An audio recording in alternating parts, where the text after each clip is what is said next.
All right, folks. Welcome to Inside the Numbers with the People's Pundit. I'm your host, Rich Barris, the People's Pundit. Don't forget, if you like the videos, to like them and to share them far and wide. We are on Instagram and on X at People's_Pundit, Truth and Getter at People's Pundit. But of course, the best place to follow us, as always, is right here below on Locals, peoplespundit.locals.com, peoplespundit.locals.com.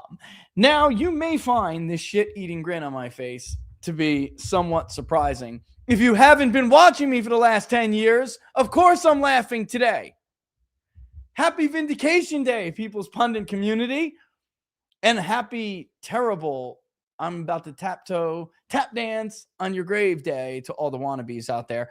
Look, I'll often say things to those people like, even the White House knows. What are you arguing?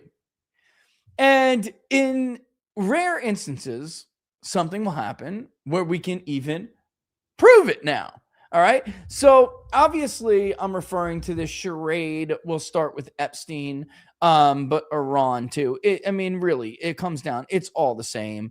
We'll start with the Epstein thing, and then we'll go into the Iran thing, which is, of course, when I told Tucker Carlson that GOP donors, which are, of course, I'm referring to the Israel First GOP donors and the Israel First crowd, privately, well-known people who you guys know. And if I was to name them out loud, you'd know who I'm talking about.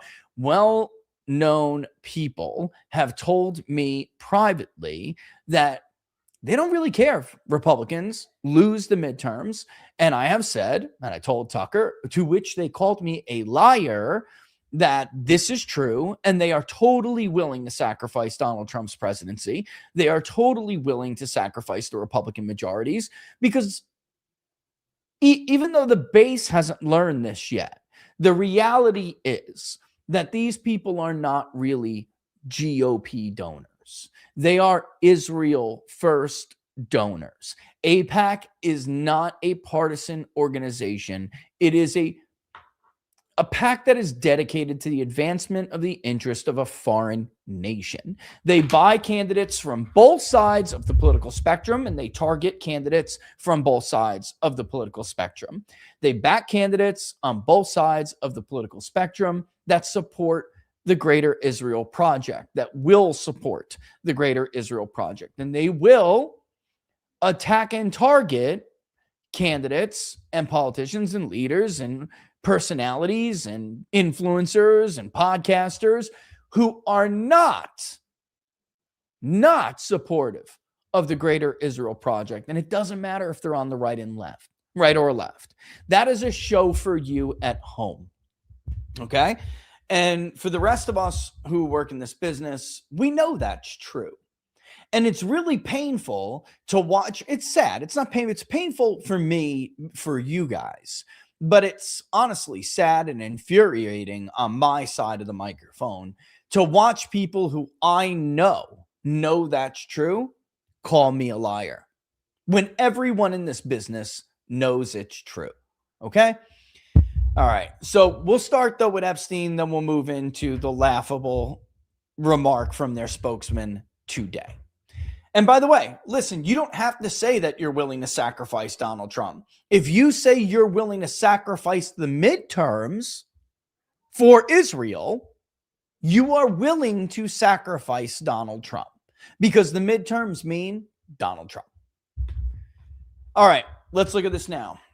Epstein, New York Times bombshell. In their report, really it's an expose that is meant to introduce their book called Regime Change. Jonathan Swan and Maggie Haberman, one of them I have had interactions with that were friendly, and one of them I've had interactions with that are not friendly.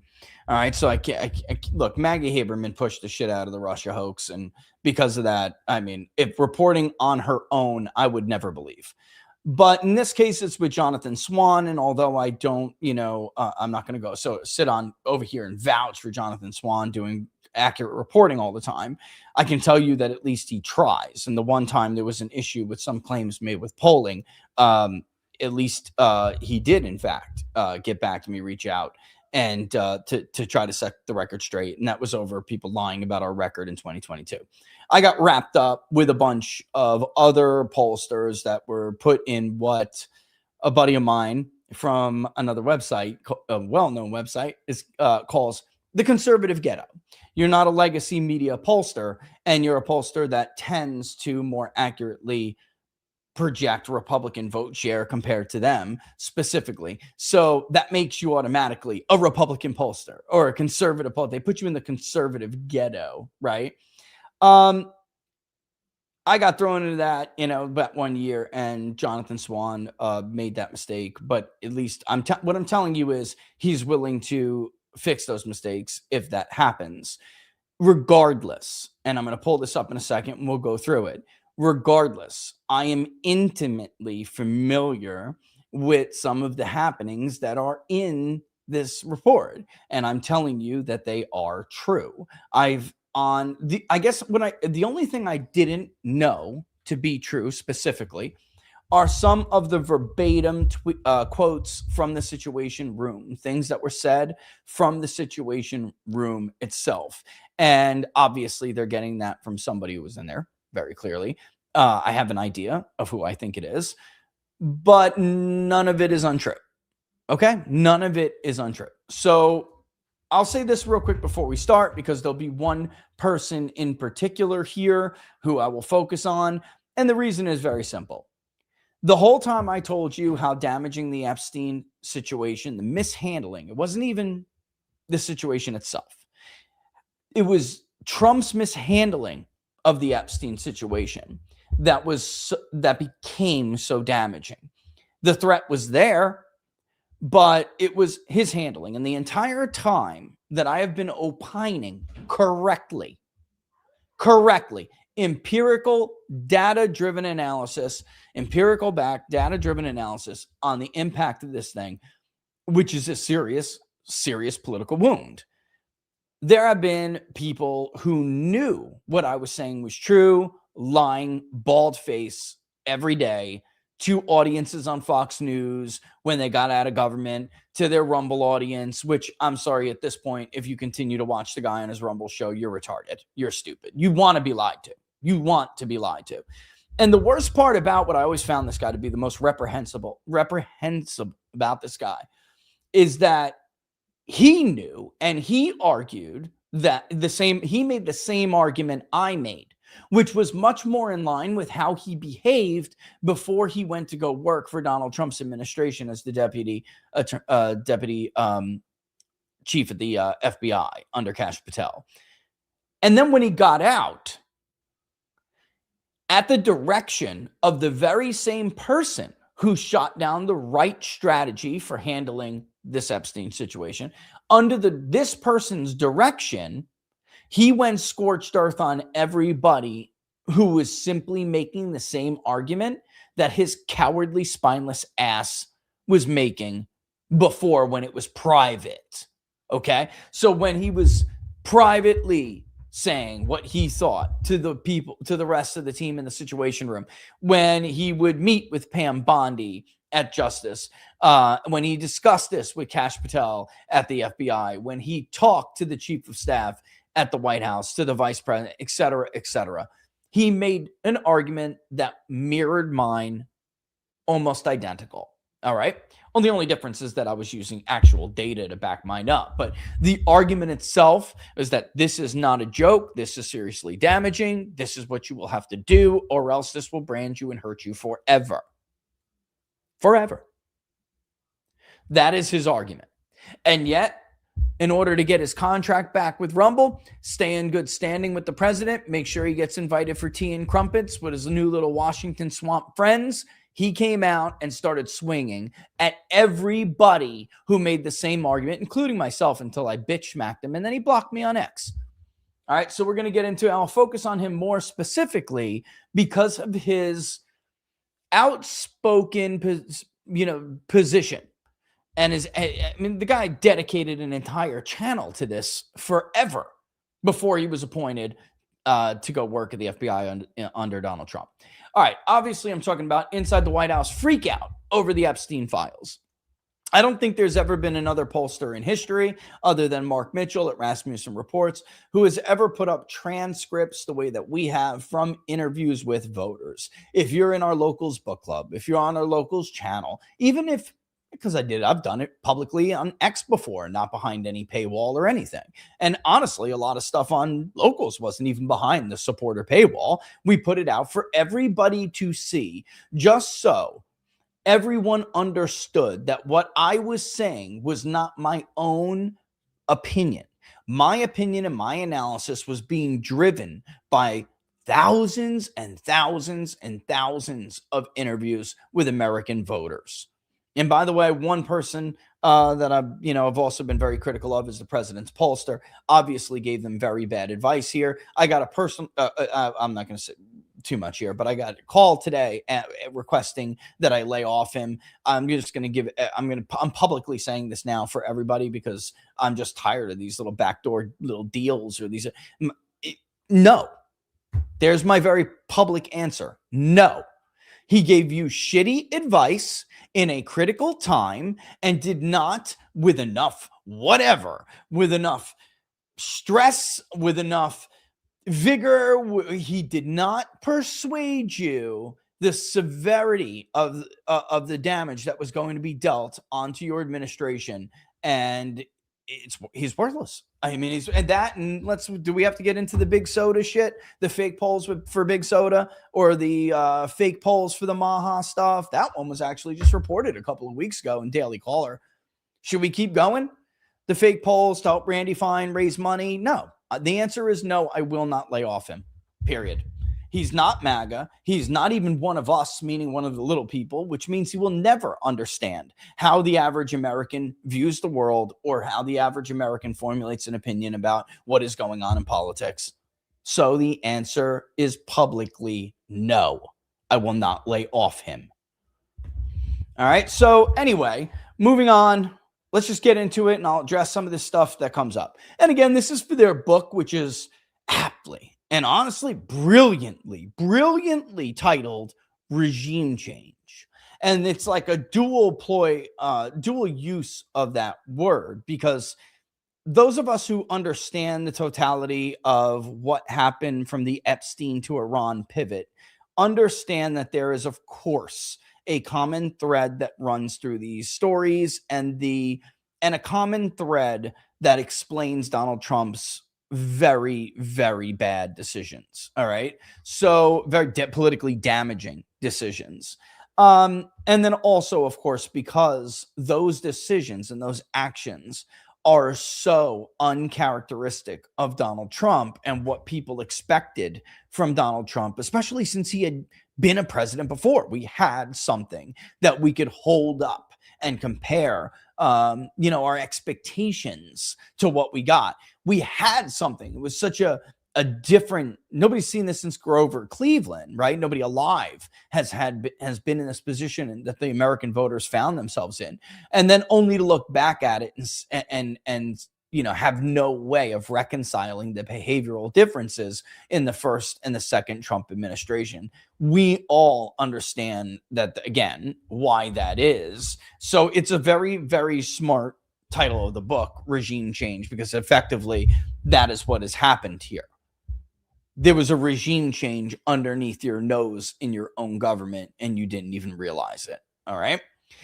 So here we go. The president's top advisors gathered in a series of situation room meetings as they struggled to contain a scandal engulfing Donald Trump himself. Now that I would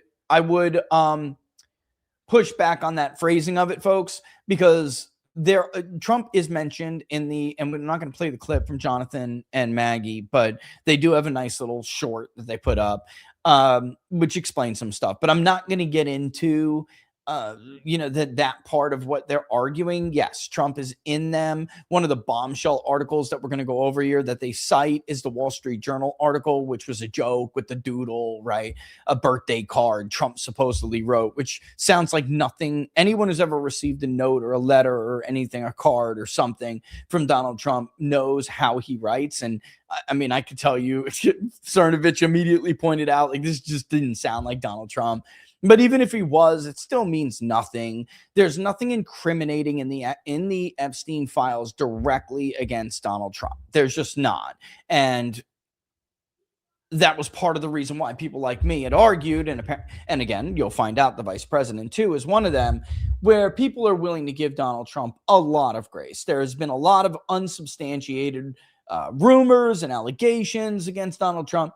And had he handled it in a very simple way that not just myself, a few others suggested he would have handled it, the American public would have given him the benefit of the doubt, and they would have also given him time.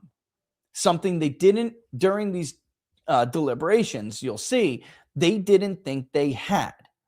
I mean, despite the fact that I personally and publicly just flatly told them how to do it, and they just chose not to listen. And I think that you're going to find out that there are reasons for that. But all right. On July 17, 2025, at around 6 o'clock in the evening, by the way, does that date at all sound familiar?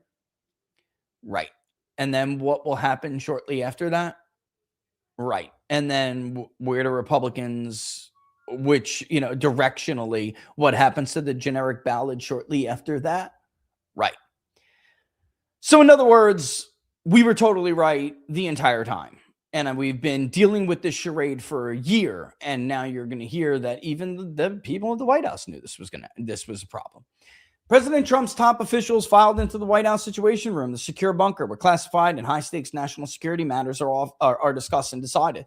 This was where President Barack Obama, you know what, I don't care about all this. And now, however, Trump's most senior advisors had gathered without him to figure out how to gain some measure of control over a very different kind of crisis threatening to engulf the presidency, the Epstein files. 10 days earlier, the Justice Department and the FBI had jointly released a memo that bluntly stated that their review had found no client list of powerful men for whom the notorious pedophile Jeffrey Epstein had allegedly procured underage girls and young women. Intended to put to rest years of speculation and end pressure campaign to release the voluminous material in department's possession, the memo instead had the opposite effect, setting off a backlash that was notably loud among the MAGA base. Now, you know what? Honestly, should have asked Viva Fry to come on today. He's also vindicated. I mean, pointing out discrepancies, pointing out that you're not doing what you promised to do is called holding people accountable. And there is nothing wrong with that. And people have been getting criticized for simply trying to make sure that politicians' feet are held to the fire. That's what America is all about. We don't have, or we shouldn't, kings or cult of personalities. Unfortunately, that is a little bit idealistic, and we do. But Dave, you're another one. Viva, you're another one. There's a reason that memo was, and as it turns out, Dan Bongino agreed with Viva Fry, didn't he? And it was about to get worse. The Wall Street Journal was preparing a damaging article about Trump's relationship with Epstein. The president's desperate attempts to kill the story had failed. His team now had to get everyone on the same page about how to counter the growing swarm of attention.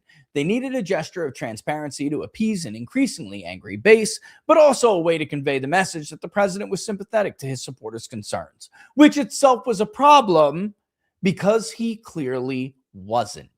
And this is something that, you got to feel bad for some of the people around Donald Trump. There's nothing they can do about this. I have said this now for many, many months, and actually since the Epstein files blew up in Trump's face. There's a difference in Donald Trump in this administration, in this term. So there's something I have detected and the voters have detected that you just would never, not only would you never find or detect in the first administration, but you wouldn't even have thought that it was possible.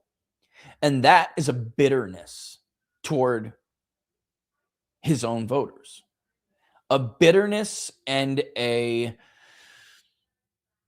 looks down on them, an annoyance. Like, how dare you question me on this? How dare you ask me to make good on my promises? I don't want your support anymore. Knowing full well that he was elected not to start any new wars in the Middle East on behalf of a foreign country, namely Israel. He knew full well that was a betrayal. He knew it. Tucker and all the rest that have talked about this, people who have gone to see him, he knew.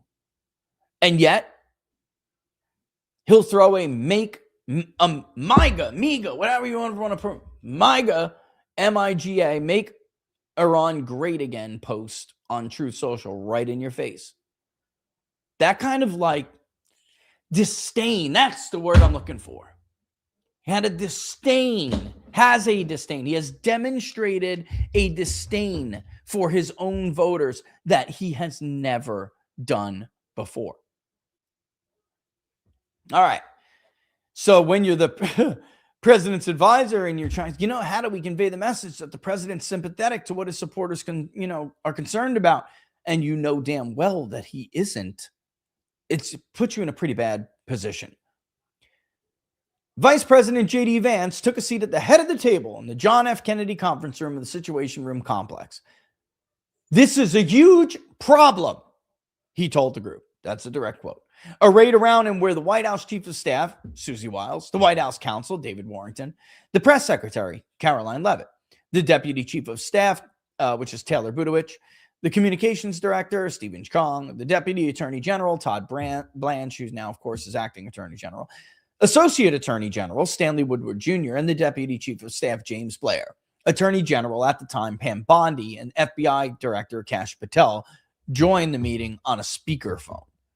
The vice president appeared panicked to others in the room about the way the subject of Epstein was already dividing the MAGA coalition. Let me translate that for you. All right. That statement is written by two New York Times reporters, but understand it was birthed by the very same people, some, no doubt, some of the same people that were in that room and made the wrong decision.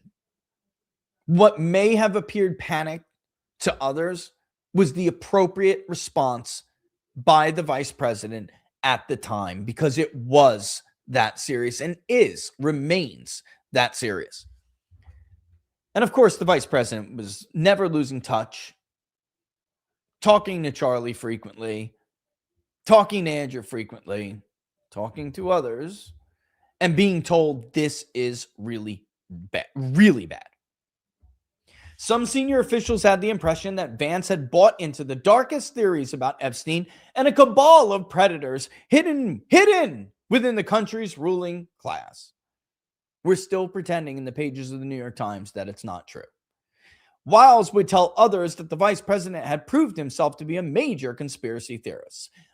Susie Wiles would, of course, later deny that report and say it's bullshit. It's not bullshit. Another top official said later that Vance had been pounding on the Epstein issue since the release of the memo. He was privately pressing for the administration to release all the Epstein files, including everything in the Justice Department's possession, even encouraging a congressional investigation. Oh, silly Vance.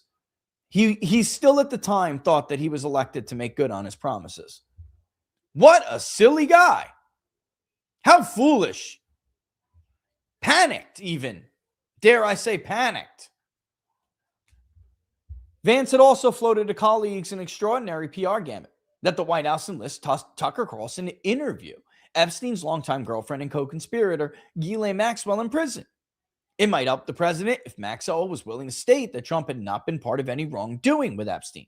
Vance told the group he believed all the files should be released as soon as possible. He argued that Congress was going to force the release of the files eventually. Guys, before we go on, I did say the same thing myself. What happened? Was the vice president right? Was I right? Of course. That did happen. See, at the time, they were still thinking the president could bring in Lauren Boebert. The president could bring in Nancy Mace. The president could bring in Marjorie Taylor Greene, including one of them being a victim of sexual assault herself, and bully them into backing off of Thomas Massey's petition, which he co-sponsored with Ro Khanna, to bypass leadership and get the Epstein Transparency Act to the floor. Now, all of that had not been developed yet, but they, at this time, were completely under the impression, or many were, not Vance, but many were, that, you know what, we'll cross that bridge when it gets to it, but honestly, we think we can control that. Well, that was foolish.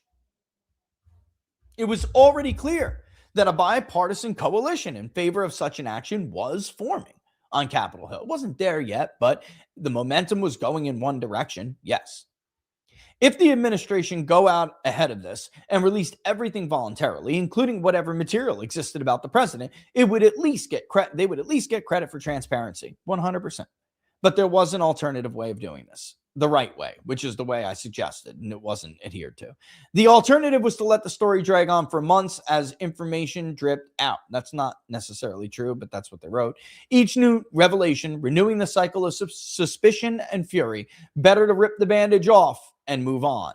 And that is, in fact, what happened. The president was hit with a slow drip. One thing after the other, one stupid allegation about I drove Donald Trump in a car one day and he was bragging about raping this girl. This was what was always going to happen. But beyond the unsubstantiated allegations, the cover-up is always worse than the crime itself. Donald Trump ran against the ruling class. He ran against the cabal, the New York Times just described right there. He ran against a government that uses the power, police state power, to basically insulate and protect the rich and powerful, not just so that they can take every friggin' slice in the pie, but every slice of pie at your expense and leave you with nothing while they commit horrible and egregious crimes that are unspeakable to average Americans. That is what Donald Trump ran against. And we'll get to that more when we get to the Tony Fabrizio section of this article. But this is what they didn't understand. The president still had a tremendous amount of goodwill with the American voter at this time. That will has been squandered and it's gone. With the betrayal with the Iran war, it's gone. So, but at this time, you have to keep context. It's important. And remember, he could have simply went up to the microphone while they figured out what to do here. Susie Wiles could have simply drafted him something. This is the greatest political gift ever bestowed on anybody. It's our way to take on the ruling class and take out the Democratic Party, because after all, the Epstein files, they are a Democratic Party scandal, but they handled this so badly. They mishandled it so badly that the worst potential Democratic scandal in decades somehow became Donald Trump's scandal.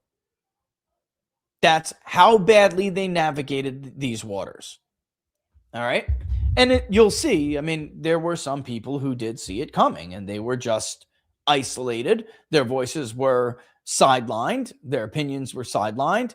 And the president walked into a near, if it's not fatal eventually with his presidency, because it can still come back with Democratic rule in Congress and prove to be fatal. But if it's not fatal, we're still talking about a near fatal blow. Donald Trump will always be associated with the Epstein files and unspeakable acts that people, believe Epstein and this cabal committed. He will always be associated with them, fair or not. The same way we associate things like, Enron with George Bush. This is sad because this was supposed to be the one. There's almost, I don't think I can find a parallel or I don't think I can draw an equivalent to anything else we've seen in history. The guy is running against the deep state, the ruling class, and the Democratic Party. And here you have something, a gift, a political gift given to you, dropped in your lap, and you could have used it to take them all out. It's a political gift, one issue, one opportunity that you could use to single-handedly take out all of your political enemies and the enemies of your supporters. And you blew it. Not only did you blow it, it's like you turned the pistol around and you put it against your forehead and you pulled the trigger. So here it's like your enemy just brought a knife to a gunfight. You're sitting here holding a pistol, and instead of shooting them, you blow your own head off.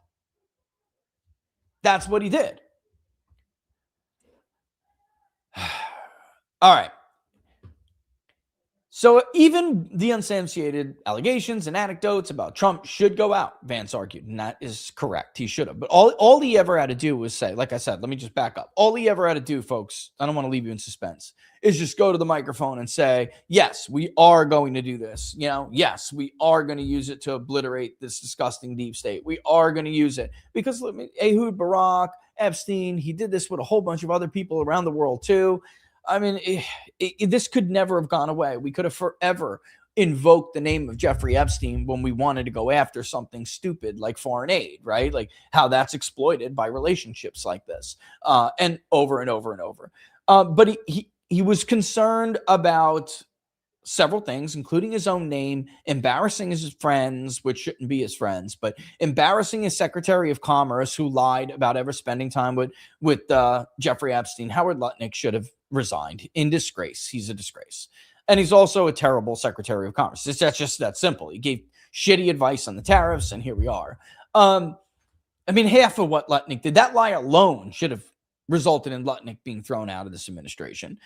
But he was concerned about embarrassing Lutnick, his friends, as he told Marjorie Taylor Greene, himself, his wife, who, by the way, understood that this was a political bomb ready to explode in their faces and absolutely wanted it released. She spoke for herself now by going to a microphone in a press conference and completely contradicting her husband, the president. All he had to do was go to the microphone and say, we're going to do all this. But remember, it's the disgusting deep state who put these files together. Oh, by the way, the juiciest of them, no doubt, the CIA shredded already. So give us some time. We're working on it. I've appointed this task force. They're going to deal with it. They're going to work closely with Congress. So like part of Vance's scenario, his strategy was the right one. Now, there are several things he suggested which I don't think were smart, or not smart. They weren't smart. They were unnecessary and potentially damaging to the president. We'll get to one in a second. But generally, he was on the right path. And you have to remember, yes, people would have been pissed on X, and there would have been some bitching and moaning and groaning. But overall, the guy was still sitting pretty good. Not maybe so much in July, but before Vance had to drag everybody to the Situation Room, this could have been dealt with like that. And it still could have here in July, but they should have been on it before July. This started to blow up in their face really in the spring. All right. His argument fell on skeptical ears, but some advisors thought it would be a good idea to have justice officials call a news conference to explain their position on the Epstein affair, going beyond the memo that precipitated the crisis. Now, that's not entirely true, unfortunately, and the press conference was a good idea, but it had to be the president himself. And I understand why people are saying, let's send the Justice Department out there, keep the president out of it. No. The president had the most credibility with the voter. By this time, Dan Bongino and Kash Patel have already put significant black marks on themselves. Pam Bondi has. Susie Wiles was never really liked by anybody. Not that she goes out there and speaks in the microphone anyway, but it had to be the president, if not maybe the vice president.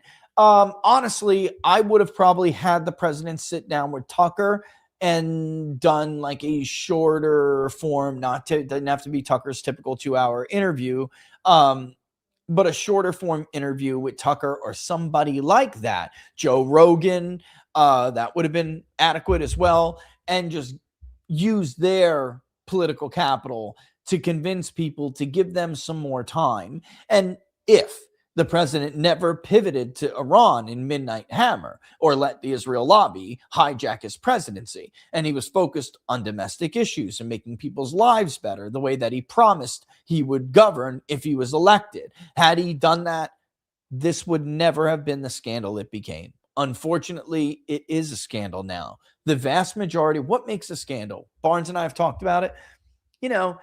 Doesn't matter if conservatives think Barack Obama did something wrong by sending the IRS after conservative groups, right? It doesn't matter if, Benghazi is a scandal to conservatives. If the public at large does not believe it to be a scandal, does not believe it to be a cover-up or whatever, it doesn't matter. Partisan accusations are not enough. Epstein is bipartisan scandal territory. There are Republicans, Democrats, independents who agree, and it leads to a large majority, super even, in this country that Donald Trump covered for bad people by mishandling the Epstein files wasn't an unintentional mistake. They believe he was covering for bad people. And the top of that list are his own friends and donors, and of course, the nation of Israel, who they believe Epstein freelance for. Look, Mark Mitchell and I both have done, and the right people who I'm about to go over know this. They've seen it. You'll see in a second here, Tony Fabrizio did focus groups with people. They knew that was true. They knew it was true at the time. And yet,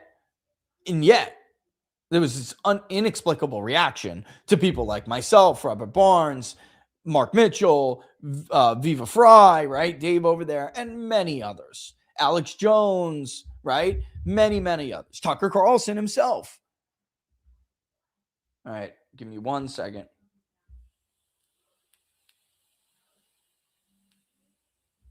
All right, there is one thing I'm going to take Jason Blair aside here, but it's not this. All right. At this point in the meeting, Blair spoke up. With all due respect, he said, the communication strategy of this group got us here. That's not necessarily true. Pam Bondi is 90% responsible for the F-up in how the Epstein files were mishandled, right? I don't know that it's going to get us out. And if you're going to go in front of the press, you've got a lot of work to do. That's his quote. He began to ask pointed mock questions, demonstrating how difficult the news conference might be. As the president's former defense attorney, Blanche had a unique vantage point in the discussion. He was better equipped than anyone else in the room to weigh the ideas being discussed against Trump's personal and political interests. Blanche laid out what he saw as their best options. Option one was to petition federal district courts in Florida and New York to unseal the grand jury testimonies, the secret transcripts of prosecutors' presentations of witnesses and evidence in their efforts to obtain indictments in past Epstein-related cases. As those were almost certain to contain no significant new information, everyone agreed that this option was a good idea, not only because a release was unlikely to damage the president. All right, but this blows up in their face because, of course, it's a token gesture. It's being done at a time where the president already looks like he's being forced into doing something that he tried to cover up, but under pressure from his home base, he was forced to buckle and do a token gesture, which would have made matters even worse. We don't need to get into that. Option two was to have Justice Department lawyers question Maxwell and publicly release the transcript. A twist on the idea proposed earlier by Vance. Blanche offered to interview Maxwell himself. What if we got her to talk to Congress? Vance suggested. Blanche raised the possibility that Maxwell's lawyer might expect something in return for her candor. This will be getting up very soon on where I disagree with the vice president. Warrington, the White House chief counsel, responded by laying out the obvious choices without advocating for any of them. Maxwell could be given a pardon, he said, or she could have her sentence reduced. I am not on board with that and never would have been. At that, several around the table spoke up to register their strong disapproval. Chung points out, makes a very, very good point here. Pardoning Maxwell, a trafficker of young girls, would create a huge PR problem. He predicted that in the wake of the pardon, Epstein accusers would be fanning out on TV, telling their stories and ripping the administration to shreds. Blair was also adamantly opposed to a pardon. Blair's right here. We can't offer Ghislaine Maxwell anything. A, I don't know why we would, and B, if we give Ghislaine Maxwell any sort of break whatsoever, and then she turns around and says nice things about us, and we give her a break, it will undermine the entire point of her saying good things. That will feed the conspiracy theory, period. If there's nothing for her to say that hurts us, we shouldn't have to offer her anything. The consensus was that calling for the release of the grand jury material was the best course of action. Wiles told the group she would discuss the matter with Trump and ask if he would send a Truth Social post calling for the release of a sealed grand jury document. Then Trump goes out there, which they say she approved, which is unbelievable to me because it's one of the dumbest posts he ever put out. All right. We're not going to get into the Wall Street Journal article. This goes on about that card that was sent special birthday book for Epstein in 2003 with Maxwell, right? Blah, blah, blah, blah, blah. Maxwell wanted birthday cards from all these people that were going. She put it together in a special book, right? And Trump sent one of the cards. It was a a girl with her, a naked girl on it and, a nude woman. And he wrote, dialogue between the two men about a wonderful secret. That wonderful secret is about, liking women. All right. A lot. Right. So, this is not like a big deal. I don't even know why. Maybe they do it to give you context, I guess. But like, this is not really, it wasn't a damaging story. The point I was making was actually proven by the Wall Street Journal story that it was complete. It rolled right off the back of the American voter. They didn't really give a shit. They cared that he looked like he was covering up stuff, whether it was for him, his friends, his donors, Israel, whatever. That was the damage here, especially given it was him. The guy was supposed to be against all of these things, against the ruling class, branded a class betrayer and pursued by the betrayed ruling class to the ends of the earth for the rest of his days. That's the guy who won the presidency. And this is what he did. Anyway, they get into how they tried to bully Rupert Murdoch. Fox News loves him so much, right? Yeah, okay. And it didn't work. Wiles ready to public denial for the president, which he soon posted on social media. Shortly after this, he posted again. He was going along with the plan his advisors had hashed out in the Situation Room. This is what he wrote. Based on the ridiculous amount of publicity given to Jeffrey Epstein, I have asked Attorney General Pam Bondi to produce any and all pertinent grand jury testimony subject to court approval. This scam, in all caps, perpetrated by the Democrats should end right now. And of course, would obviously go on to say even more, all right, that it's a Democratic hoax, and if you believe it, he doesn't want your support anymore. All right. Trump was innocent, repeated by Abigail Jackson, the White House spokeswoman, on and on and on. Getting to the better, I just want to make sure I'm not missing anything. No, he's worried about the big, beautiful bill, the blitz of all that. Okay, but there you go. I mean, the bottom line is they're going through, the history of this. All right, some of that complexity was self-inflicted. In the engine room of the MAGA movement, the Epstein files were a potent fuel. Elon Musk had used his social media platform to repeatedly question why a client list had not been released. Don Jr. and J.D. Vance invoked the Epstein files as a broader campaign message to argue that, quote, powerful people, unquote, were hiding the truth from Americans. Tucker Carlson and the young conservative leader, Charlie Kirk, had each insisted that the government should release the documents, and each floated the idea that there was an expansive cover-up in progress. Listen, let me just say it now. During some of these deliberations, you guys may remember this episode, you may not.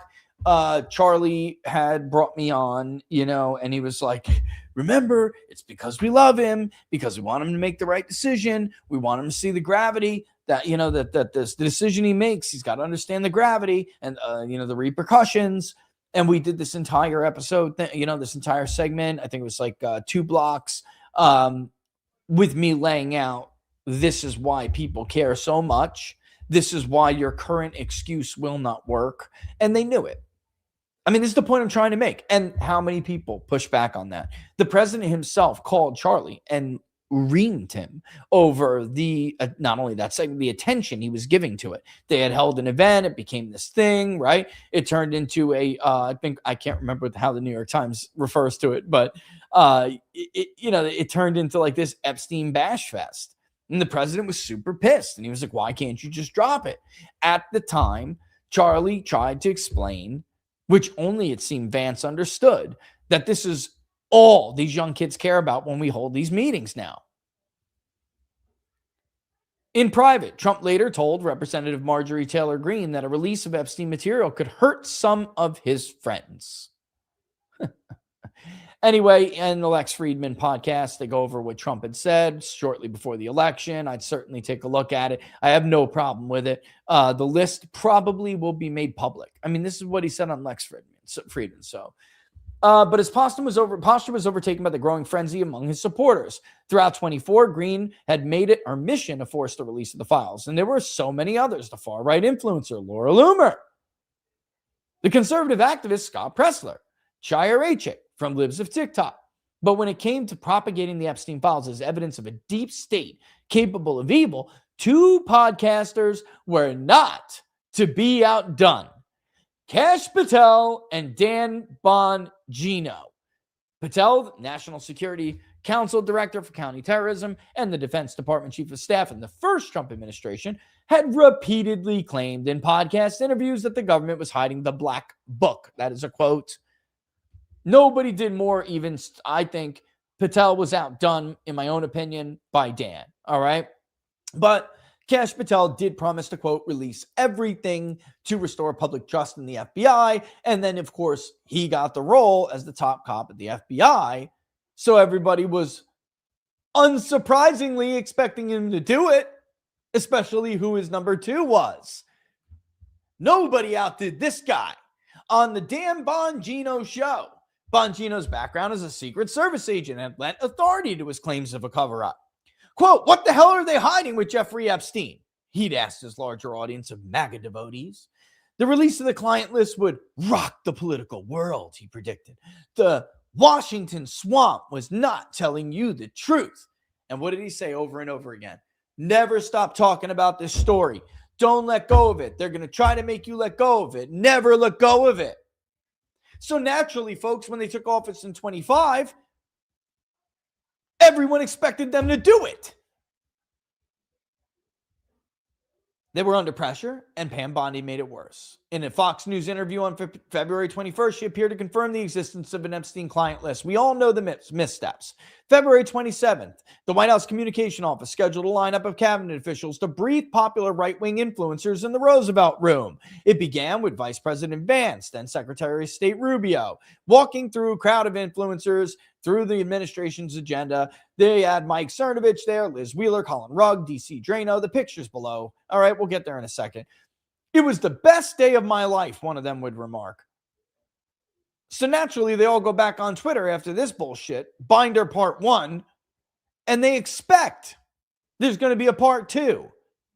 And that is how this became a self-inflicted wound. You told them. Keir Starmer was at the White House that day. So you kidding me? Then to say, this is a Democratic hoax. If you believe it, I don't want your support anymore. Real kicker here, guys. The real kicker is, where is he? This guy, Dan Bongino.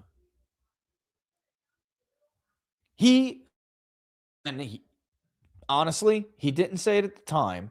And there were people who did know that he did not sign on to this plan, okay? Which was basically what they went with. He was from the very beginning. He wanted full transparency, and Bongino, that is true, and has to be acknowledged. But it would look good for him. It would make him look good and make him look better if at the time he did what he told friends he wanted to do, what friends told him to do, which was resign in protest. And you'll see how bad this blows up. Let me start here. Bongino hated the Justice Department's nothing to see here memo that was being drawn up for the public release. That you guys may remember. Viva Fry got into it with them over. He told Patel there was in no way aligned with their promises of transparency after taking over the FBI. And he actually objected to putting the FBI seal on the letterhead, but he was overruled. In an internal email that's dated July 2nd, the FBI director gave his support for the memo, even after he shared Bongino's concerns. Some of it says, thanks for the edits, and I still believe this is the correct vehicle forward, with the occasional typo, very typical of Kash Patel. I'm happy to add any additional sentences to complete the shortfall, but I do think we address specifically why more can't be released as it relates to public topics, i.e. court orders, CSAM, child sex abuse material, victim protection, etc. Meanwhile, Bondi's making it much, much worse. So instead of Trump just telling Bondi to shut the fuck up and stay off Fox News, we all know you have ambition. You want to see an ambitious person, okay? Shut up, stay off Fox News. It just blew up. This is one thing I can't let this go. Inside the White House, Trump had no interest in releasing anything. This is why now so many of you look like idiots. And I'm sorry, there's just no way to put it nicely. This is why so many of you on X look like frauds, and you are frauds, and you know who I'm talking about, right?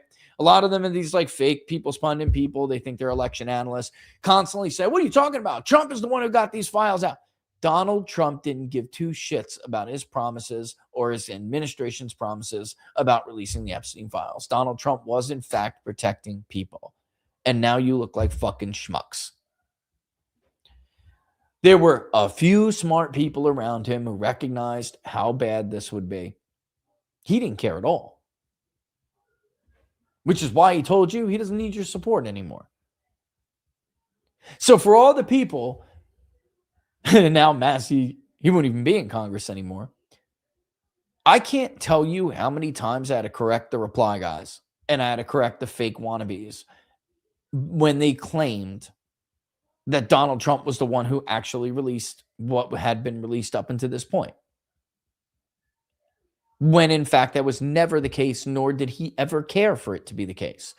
Donald Trump did everything he could to bully people who wanted these files released, and he failed to do that. He was outmaneuvered. And I know nobody thinks that can ever happen because Trump is always playing 64D chess, which he never plays. He plays no 3-4D chess. That's not how Trump operates or makes decisions. That's all fake. It's always been fake. There's no 4D chess. That's in your head. He was outmaneuvered by others who kind of were playing 4D chess.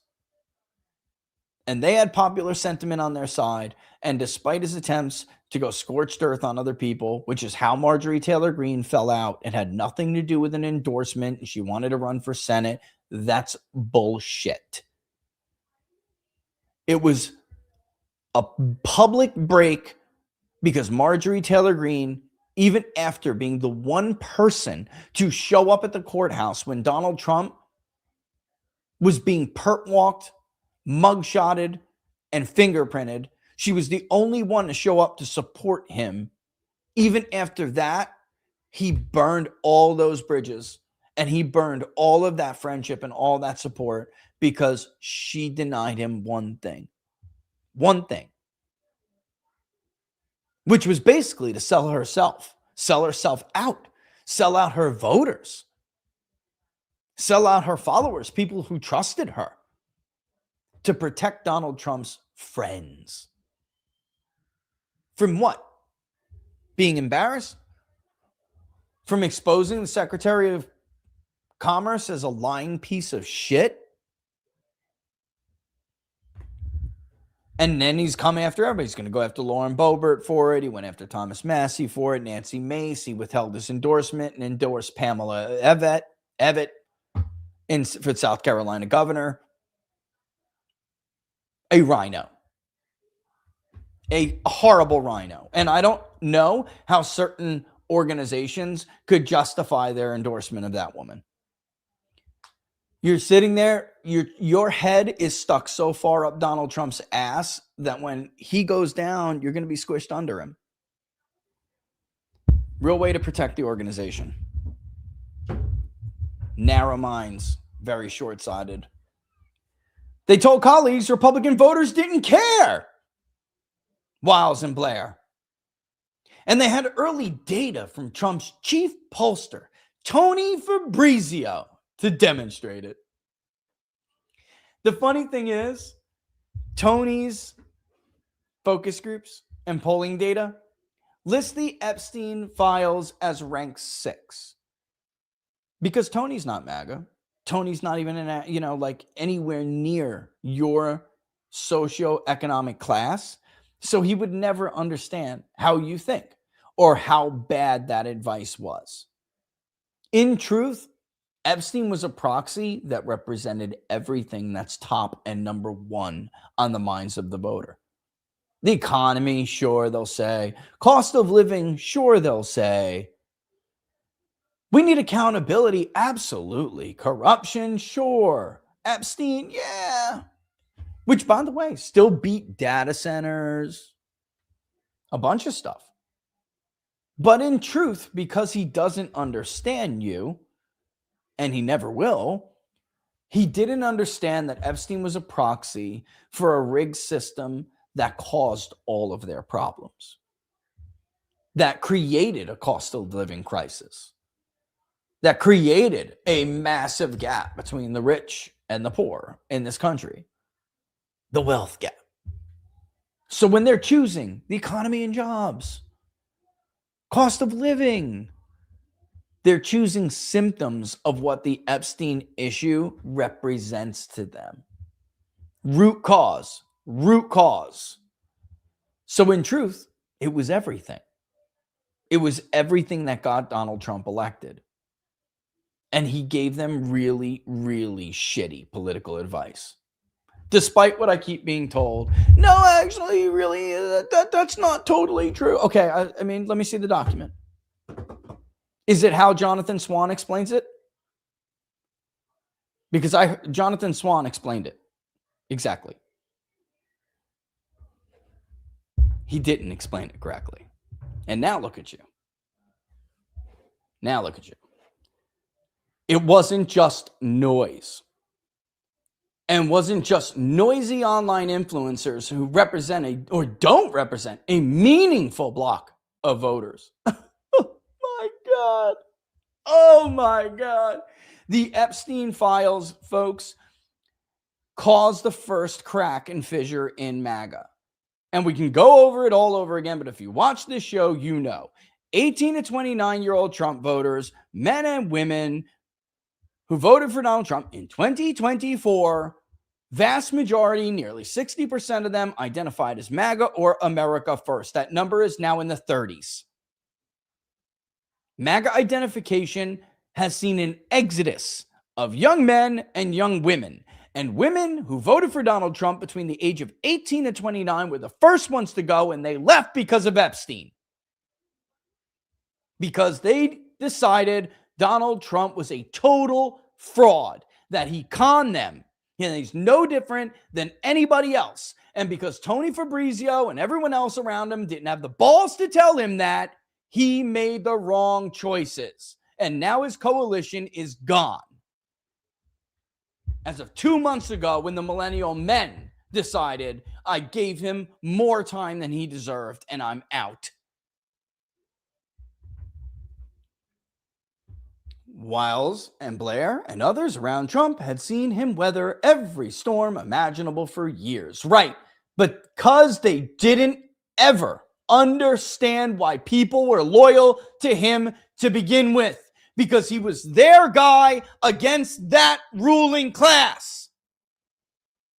And as Rush Limbaugh explained, the only way he can ever break that bond is if he betrays that. And that is what he did with the Epstein to Iran Midnight Hammer 1-2 punch.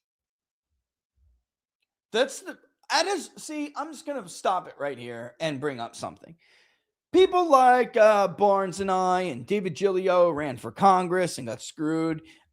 These arguments that we have been making for the last year really can only be understood. And by the way, what Rush, I just said it, made when he was alive, really can only be understood if you understand those voters, his voters, who they are, why they supported him, what their fears were, what they fear the society is becoming and the nation is becoming, and what is the reason for it. You can only appreciate why this was so politically damaging if you can fully understand, not just try. Because I think a lot of people who are around Donald Trump in this administration, they tried, but there's a big difference between trying and being able. I mean, just look at some of them. Turn off the color in your mind right now and just do a silhouette, like an Alfred Hitchcock-like silhouette of some of them in your mind. Do those look like people who can relate to you or ever understand you? No. It doesn't matter if they tried. They came to that conclusion, and that was the wrong conclusion. And what was the result of it? Pennsylvania, New York, Virginia. In 2025, Republicans got wiped off the map. Wiped off the map. Jason Mayares lost to Jay Jones running for the office of top cop in the state of Virginia to a guy who fantasized about killing his political opponents and his children.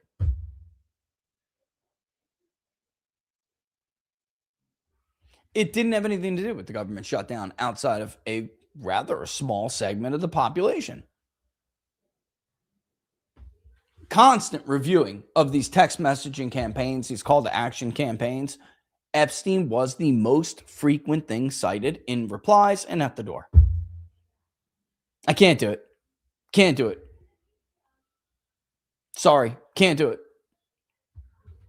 Guy said he doesn't want my support anymore. I'm sorry. He's getting what he asked for. Won't vote for him. You go talk to any of the Republicans who got their asses handed to them in Florida. In Pennsylvania. One of them we actually had on the show. He's happy to tell you, people he's represented for almost 2 decades were coming up to him and shaking his hand and saying, I'm sorry, I can't do it. I love you. I even appreciate everything you've done, but I can't do it. I got to punish Donald Trump. Run again. I'll vote for you again in the future. Remarkable. That's real anger. And it's a breach of trust. And as if it wasn't bad enough, how he reacted to it made it even worse. Made it even worse. All right, let's go. Almost done here. I just want to get through a couple of things that Bongino said just to conclusively show you what an absolute fraud this guy is. Because as much as he smelled like roses coming out of this story, it actually demonstrates that he's an even bigger fraud than you may have thought he was before. Or maybe you didn't realize he was. The nerve, the audacity, the spineless cowardice of this man to come out of this position that he failed to deliver in because he was not strong enough to do it. To come out after that failure, because Dan Bongino at this point is the personification of the administration's failure, which I told them point blank. And what do? They direct him to go attack everybody who agreed with him. It's remarkable. And he does just that. And he goes out there and he attacks everybody who agreed with him. That is what a reprobate this guy is. But it doesn't surprise me. If you've been around as long as I have, it just doesn't surprise me. I remember when Dan absolutely lost his mind on Mark Caputo when running for Congress over something that was a absolutely valid line of inquiry by Mark, who is a fair journalist. Anyone who knows him when his days in Politico Florida will tell you this is not some fanatic leftist. He's a straight shooter and a square guy. It is not an online story. Bongino told White House advisors, you don't understand.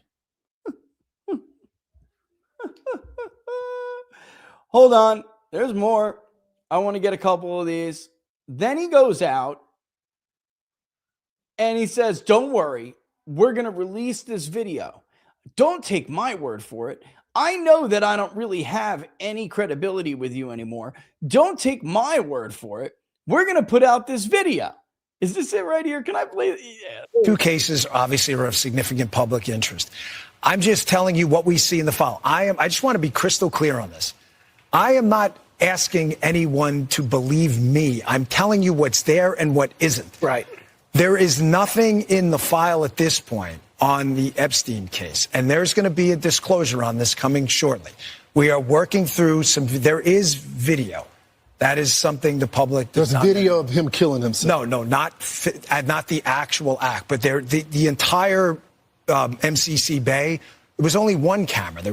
There's video that when you look at the video, and we will release, that's what's taken a while on this. We are working on cleaning it up to make sure you have an enhanced flavor. And we're going to give you. They were cleaning it up. It turned out it was missing the period between 11:58 and 58 seconds at night to midnight. Original, so you don't think there were any shenanigans. You're going to see there's no one there but him. Right. There's just nobody there. So I say to people all the time, if you have a tip, let us know. But there's no DNA, there's no audio, there's no fingerprints, there's no suspects, there's no accomplices, there's no tips, there is nothing. If you have it, I'm happy to see it. There's video clear as day. He's the only person in there Clear as day. and the only person coming out. You can. Okay, clear as day. The only person in there and the only one coming out. You can see it, guys. Clear as day. I'm telling you. You ready? Clear as day. Here's the New York Times article. The release of the surveillance video, which Bongino and Patel had intended as a gesture of transparency, further fueled the fire. The Department of Justice ended up releasing roughly 11 hours of prison video intended to show that nothing nefarious occurred, but the footage was missing a minute. A visible timestamp jumped from 11:58 to midnight. Bondi initially attributed this to a nightly system reset, which was not true, of course. They then come back and say that the footage was restored, but nobody believed it anymore. It was just more evidence of a cover-up. It's unbelievable. Anyway, this is what Bongino really thinks behind closed doors, all right? He was in a volcanic mood in the next meeting. As soon as he entered the room, he erupted at Bondi, shouting at her, quote, "You fucked this thing up from the start," he yelled. "The way you've been talking about this, that dumb fucking charade with the Epstein files, they're on my desk nonsense, all the promises you made to folks out there. I'll tell you what, I'll give you," because then she says, "Well, I have evidence that you leaked a story." And he says, "I'll tell you what, I'll give you $100,000 in cash right now." I'm not kidding, Susie. Walk out to the West executive, put that reporter on speaker, and get him to admit I leaked it. $100,000. Nothing happened. And she goes, "Well, we got ourselves into this," and he cuts Susie Wiles off, which is something. Guys, let me explain to you. When the chief of staff is in the room and the president is not there, they are there as a stand-in for the president. They are supposed to be treated with the same level of respect that you would give the president. Would you cut the president off? But he did, because he felt that strongly about it. This fucking fraud. And this is what he says. No, I'm not.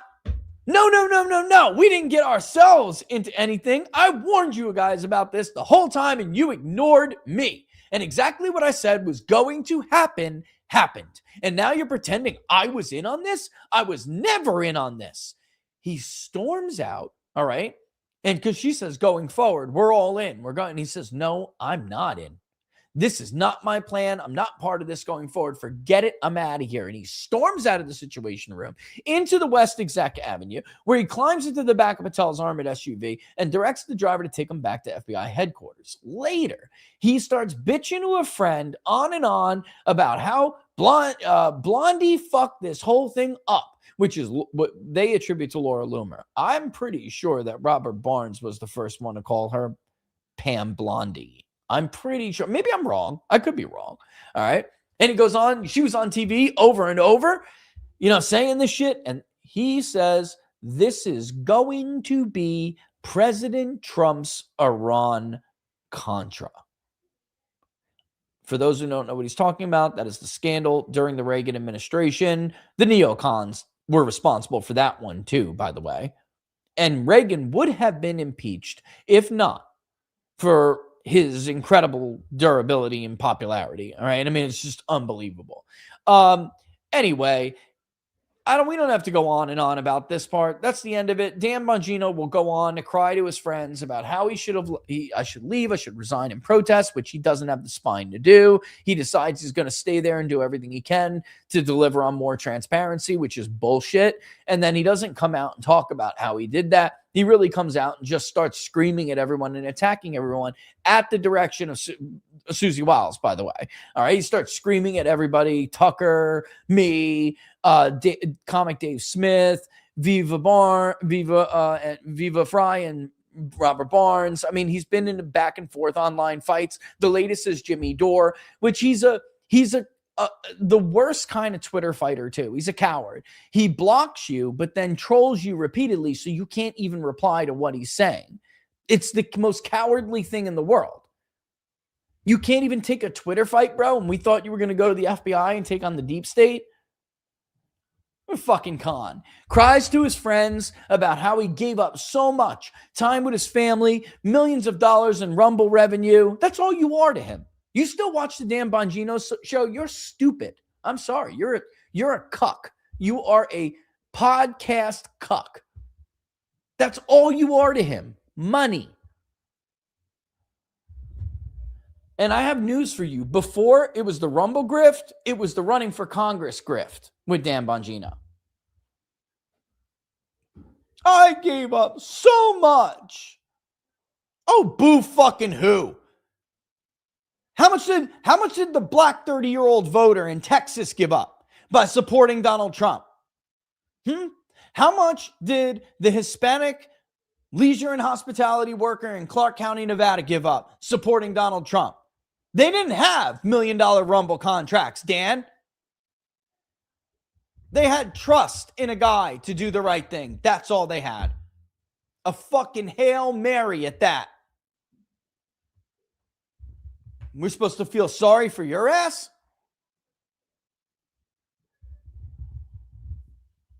Again, the personification of failure in this administration. And then that's how tone deaf some of these people are. To send him out, to go and take down the black pillars. You have got to be fucking kidding me, ladies and gentlemen. You've got to be kidding me. Unbelievable. A year of this shit. We've been through it. A year. And he never believed a word of what he was saying. Never. Never believed a word. So then we chuck that up and we move on. You know what I mean? All right. Let me just get mine first. I want to show someone's reply to it, and then we'll go backwards. We'll work our way back. Okay. Do I have to play the clip? Is it absolutely necessary? I think we've all seen the clip by now. The clip to which I refer is the clip of me on Tucker telling Tucker the truth about what the political class, especially GOP donors in this country, how they really feel about, should I do it? Let me see if I can quickly find it, I will. If not, then we move on.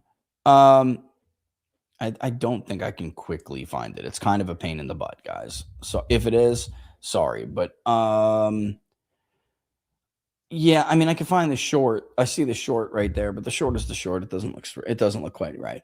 All right, so the clip to which I'm referring is me on Tucker Carlson talking after the Kentucky 4 special election about what I brought up before, which is that the truth is, especially the Israel First crowd. I mean, really, we're talking almost exclusively about the Israel First crowd because most GOP donors, and we were definitely talking about the AIPAC donors, the Miriam Adelsons, the Bill Ackmans, and there are others, Paul Singer. They're not GOP donors. That's a con. They are Israel Likud donors. I mean, that is a better way to look at them. And they will give money to whomever they feel is more inclined to support the Israel First, Greater Israel agenda. And for those who don't know what that is, without going through the specific territorial boundaries, that's why you're going to see another tweet by the same person I'm about to show you in a second. It is a plan to make Israel the hegemonic power in the Gulf, in the Middle East.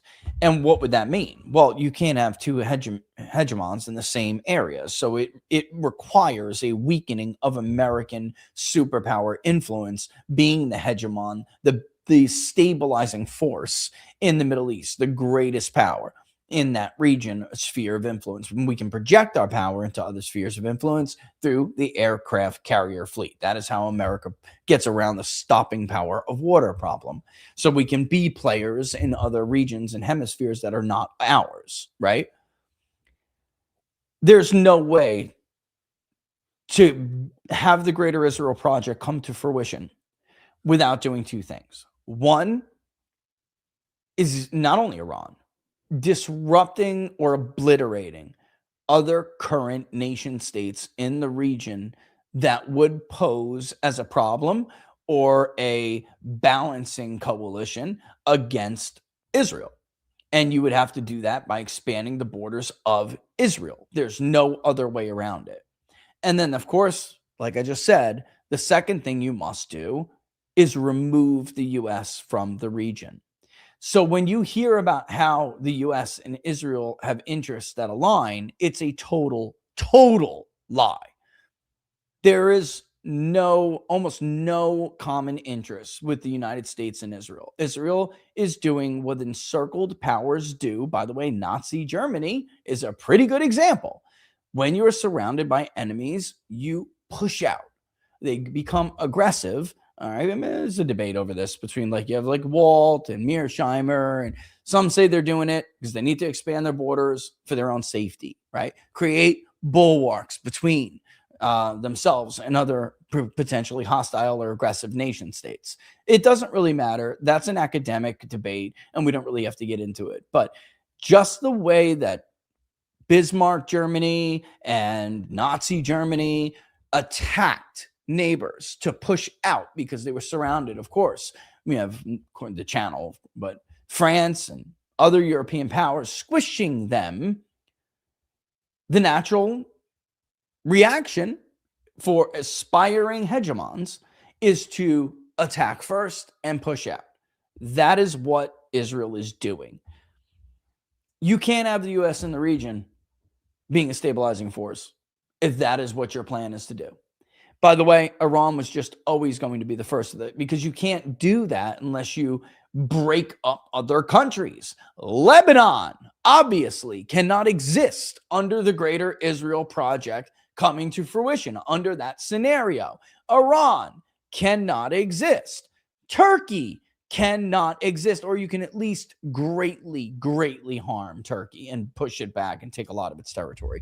That has always been the goal of Israel first. It has always been that goal. All right. This idea it's just about our right to defend ourselves is bullshit. And of course, the Palestinians were always going to become a victim of a genocide. Of course. I mean, guys, it's just reality. You've been sold the bullshit bill of goods. All right. So in order to do that, leading up into this, all right, leading up into the Iran war, this latest conflict that we had no interest in starting has been catastrophic. And as I said on What Are the Odds on Monday, has done more damage to American superpower status than the Iraq war.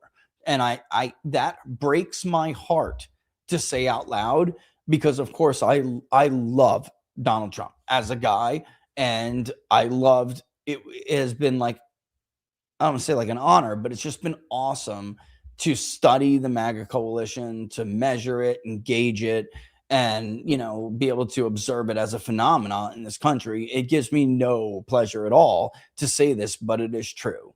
He has destroyed the balance of power in the world, and it will never come back. It will never be the same. He wrecked the international order. Why? Does that sound like I'm being hyperbolic? It's not. It's just a reality. The security agreement in the Middle East has been ruined forever, not altered. He obliterated it. It was entirely predicated on our ability to protect our allied nations, and especially Gulf states in the region, especially the Muslim ones who have been our friends for so many years. That will not be contained to the Middle East. We have entire former superpowers, or at least great powers, that have not militarized in the post-World War II era because they bought into the deal. They bought into what has now been exposed as a lie. Don't militarize, because the U.S. can protect you, and the U.S. will protect you. Germany hasn't been able to militarize since World War II. In many ways, is still kind of legally prevented from doing it. Japan is the one I most care about here, because it will not be contained to the Middle East. Who protects the Japanese from Pyongyang?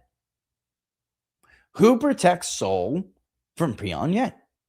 Or if it was China, who's their ally, North Korea's ally. We do. We are supposed to. Why would they allow us to continue to have bases on their territory and in their spheres of influence if we are not even capable of protecting those bases, let alone their civilian and military and would-be military installations and populations? It's not going to, he's wrecked all of that. The world will be forever altered because Donald Trump allowed us to get dog walked into a war that has exposed our security agreements as a fraud. And the truth is, the world has known it's a fraud, but nobody ever tested it. You know, the Pentagon has gamed this out for many, many years. You know, that's why Pete Hegseth is just a walking fool. He's the only one who didn't believe his own department's assessments. It's unbelievable. At least Tulsi Gabbard believed her, you know, or the DNI assessments. Everybody knew that this is why we can't attack Iran. They will implement the five-finger strategy. They will attack our allies, and they're going to hurt a lot of people. They're going to attack U.S. bases in the region. They're going to hurt a lot of people, kill a lot of people. But the worst is that it will forever alter the balance of power in various regions around the world against us, because it will expose that no matter how strong the United States is, we cannot knock every single missile out of the sky. And even if we could, we don't have unlimited interceptors. And the Iranians knew this. And they have been watching us lose wars in the region for years. And they were ready.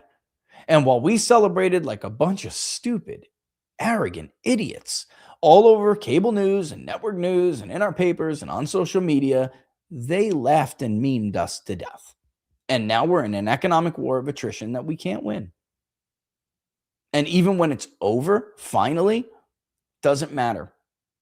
Because they will have altered the balance of power forever. It could effectively be the end of the American superpower. It's just a reality, guys. Again, doesn't make me feel good to say it, and I hate saying it out loud, but it's true.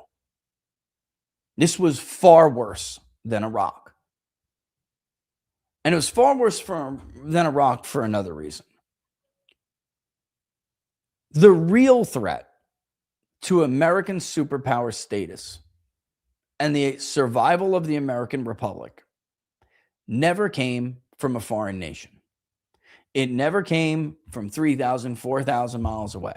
It came from the Middle East or from Eastern Europe or Southeast Asia. It came from within. That threat was from the left. I don't care how much slop Anna Paula Luna tries to feed us. The Iranians did not try to kill Donald Trump, and the Iranians did not kill Charlie Kirk. Those were leftists. The Iranians didn't try to put Donald Trump in jail, and the Iranians weren't the ones who persecuted Christians, Catholics, and other groups on the right, sick the IRS on right-wing organizations. That was the left. The Iranians didn't put David Daleiden in jail for trying to stop them cutting up babies and selling their body parts in illegal abortions, cruel and barbaric outlawed procedures. That was the last nominee for president on the Democratic Party. The threat was from Democrats at home, embedded in our institutions, polluting the rule of law, perverting our entire judicial system to the point where we were always just one Supreme Court vote away from authoritarianism.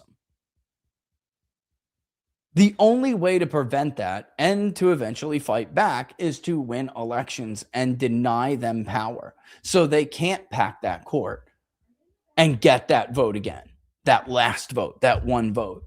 So they can't add 2 states and give themselves another 4 Senate seats in the U.S. Senate. So they can't bust up the census and redistrict us into an oblivion, undoing everything we just did.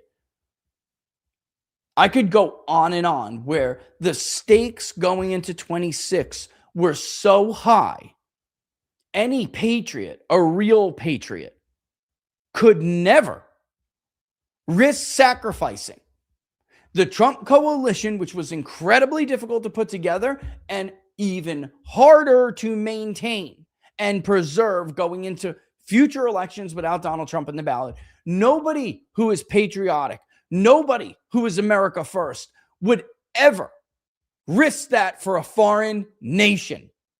Never. And I did this video for posterity right before, because I knew the bombs were coming. I knew we lost the argument. I knew they would start falling any second. Jack Posobiec and I were basically in the we lost, prepare mode. And I said, I know what I'm going to do, Jack. I'm going to go do this video. And that was the Where Does Your Loyalty Lie video. Because you couldn't possibly be earnest, a good faith actor in 24 and look at the Rubicon that they crossed and believe it and have been genuine, and then turn around less than 2 years later and say, I'm willing to risk all of that to prevent Iran from getting a nuclear weapon. I mean, just the slop is undigestible. Either you understood where the real threat was coming from and you were a patriot and you were loyal to this country, or you were a fucking foreign agent. And the MAGA con, the big con, the I'm suddenly new MAGA wing of America First, like the Ben Shapiros and the Mark Levins, are foreign fucking agents. There's no other word. Tucker's right. Remember that part of our conversation too. You can't be a domestic patriot and a foreign agent at the same time. You either saw, see, recognize, acknowledge the threat is coming from the left inside the country, or you care more about Israel. There is no way to have your cake and eat it too. And we knew this was true. And yet these fucking people, it's impossible to debate with people who aren't ever even trying to be honest. You can't debate with bad faith actors. But eventually, the funny thing about bad faith actors, folks, is that eventually they reveal themselves. Eventually, they expose themselves. And this morning, Mark Levin did just that. Which we've heard Ben Shapiro say things like this. We've heard Big Con members say things like this. But this is their guy. This is the guy they send out that I got to hear from the negotiation team about. This fucking guy can't shut his mouth. Every time we're close to a peace deal, they trot him out to sabotage it every single time. This is their guy. And here he is, point blank, right here admitting he is willing to sacrifice your majorities. He is willing to sacrifice risk the possibility and then the consequences of democratic rule. And by extension, admitting that he is willing to sacrifice Donald Trump and his presidency. Because if you lose Congress, Trump's presidency is over. He will almost certainly, especially if it's a wipeout on the level that we're facing right now, he will almost certainly be impeached and then convicted and removed from office. Forget about the proportionate response thing and the throwback like every fucking boomer does, where we got to talk about either Neville Chamberlain or Jimmy fucking Carter as if all of this is remotely comparable. All the way. Also, by the way, I might as well take a victory lap about Turkey after, because of course, when I told you late last year, that when they're done with Iran, if you think that's all, you're crazy. They're coming for Turkey next. I wasn't talking out of my ass. I knew they had already started lobbying. Problem is that Turkey is a NATO ally. Go to paragraph 3. Yes, we may lose the midterms for a host of reasons that have not changed even before the war with Iran. That's a cute little way to put it. but is coming really soon, because it would be disastrous in many ways, given the radicalism of the Democratic Party and its intent to destroy our Constitution, border, and economic system. But, bro, folks, but what? But what? No but should ever be inserted after that sentence. You are either totally full of shit or you are a foreign agent. Or you could be both. There is no way a patriot, there is no way somebody who really understands what time we are living in could ever insert a but after what he just wrote. That is a bad faith actor. How do you know? Because he prefaces his but, and he prefaces his wink and a nod to the argument that Republicans made going into 24, which is the argument they're going to try to make now going into 26. We know we didn't do right by you, but Democrats are so dangerous. This is what I warned you about. There are bad faith people, and then even the good faith people will never be taken seriously now, because if you truly believed it, if you truly believed how dangerous and radical Democrats are and that they want to destroy our Constitution, by his own words, our border, wreck our economic system, then you could never entertain doing the bidding of a foreign nation and risk that happening to your own country, your children, your grandchildren. There is no but that comes after this. You could tell these bad faiths for a host of reasons that have not changed even before the war with Iran. That is a bullshit claim. This is why those of us who opposed Operation Midnight Hammer did from the beginning, because we have always known that these are bad faith people and they lie, and that this was never about taking Iran's nuclear program out, which this president, just 6 months before starting the war, claimed he had done without question. So what was the point of ever doing this? It's the same lies and same arguments that start the same stupid wars over and over again. Those of us who are not green, who didn't just fall off the truck, knew that that was always going to just never be good enough. Because after all, neocons are leftists, and you can never give leftists what? An inch. You can't placate them with giving them an inch. They will always come back and demand a foot. Same thing applies to neocons. They wanted regime change because it was never about preventing Iran from getting nuclear weapons. It was always about helping Israel. They're actually the nation they are loyal to. Let's call it what it is. It's always about getting the nation they are loyal to, their greater Israel project, achieving their dream. The rest is a lie. And yet, for all of those who said that wasn't true, here we are. Republicans lost their generic ballot lead in the aftermath of Operation Midnight Hammer, period. All of these things he's talking about, right, because they date back to when Israel first hijacked this presidency and derailed its domestic agenda. That's why they were going to lose the midterms before the war. Americans aren't dumb, despite how much people like Mark Levin and other leftists think they are. They are not stupid. They knew this lobby had been beating the drums for months and months and months. Their wishes couldn't have been more clear. Send Bibi home and get back to the cost of health care. Send Bibi home and deal with the housing affordability issue. Send Bibi home and deal with manufacturing. Get us more construction jobs.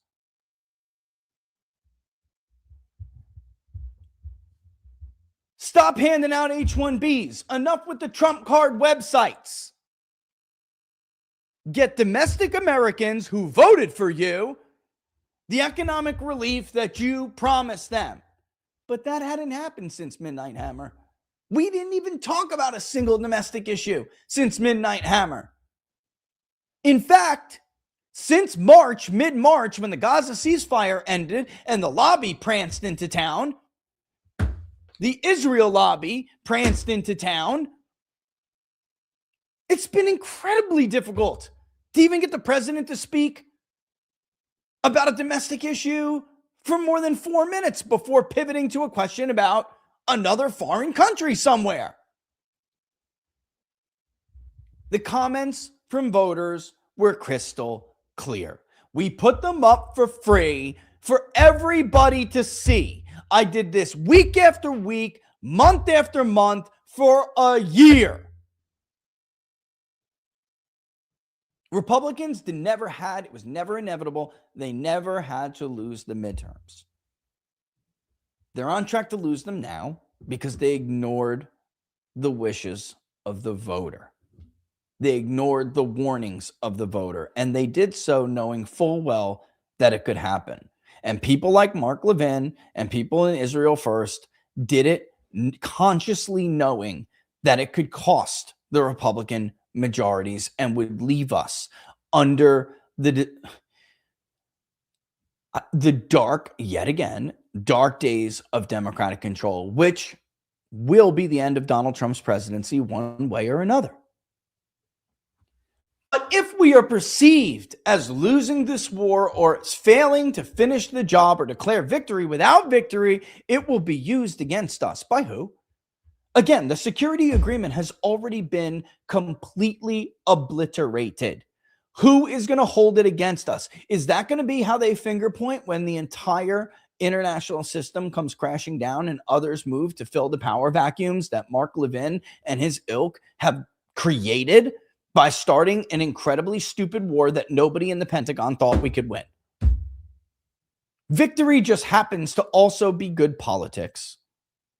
No, it's not at all. War is downside. Ask George Herbert Walker Bush.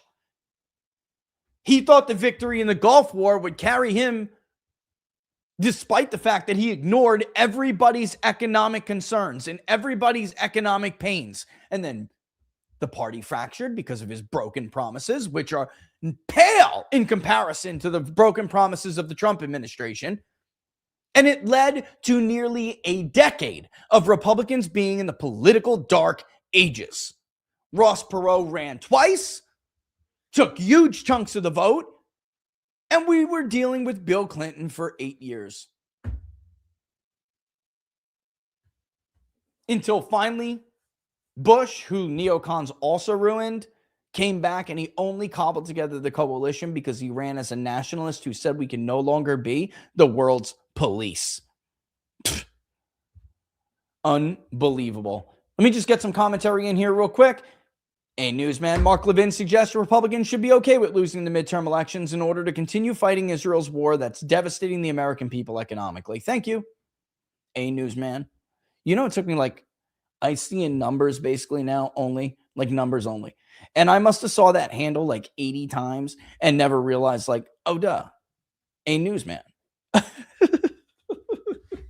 That's what happens when you're just dug in data sets all the time. You can be something stupid like that. And that's definitely what I did. But it's true. And I just wanted to point out, so I did, as I told Tucker Carlson, Israel First, quote, GOP donors and company have explicitly told me this in private. I have text messages that are very explicit. We don't care about the general election. We don't care. We want Jew haters gone in both parties. Wait a minute. They just opposed the Iran war. They opposed foreign aid. That's Jew hatred. Okay. How do you argue with that? How do you have a debate with that? There's no debating it. That's supremacist. It's a supremacist worldview. But it is just nice for once to see them publicly admit it. They will sacrifice Trump and the majorities for Israel. They called me a liar after that interview because it got clipped. It went viral. They called me a liar. Go look at the replies.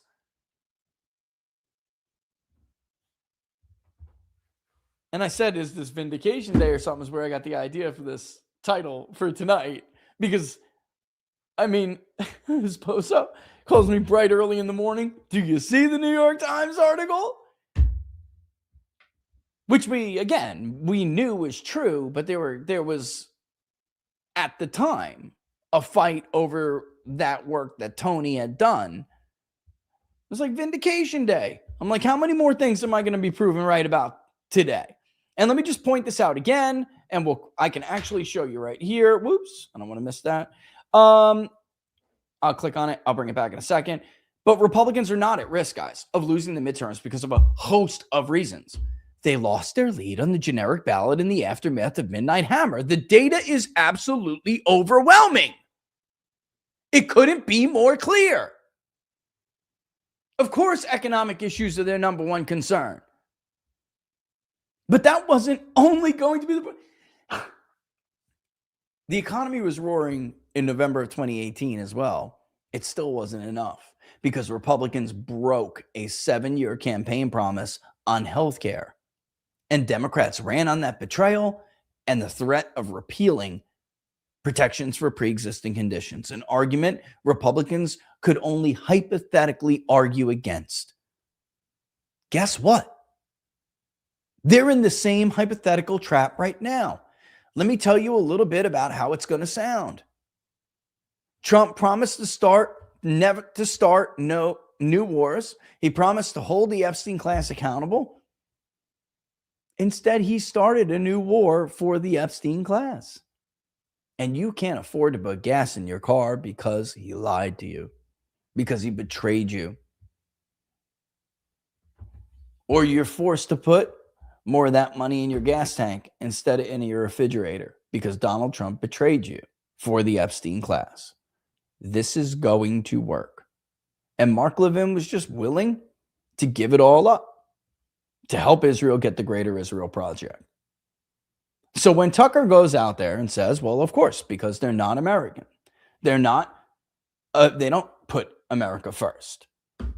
They're not looking out for the interest of America. They're foreign agents. They're literally, by definition, foreign agents. What the hell are we debating here? It's been a year of this nonsense. It was never a debate. You just didn't know all of the facts because so much is that saying fake and gay. So much of this business is fake and gay. We used to call it back in the day production news.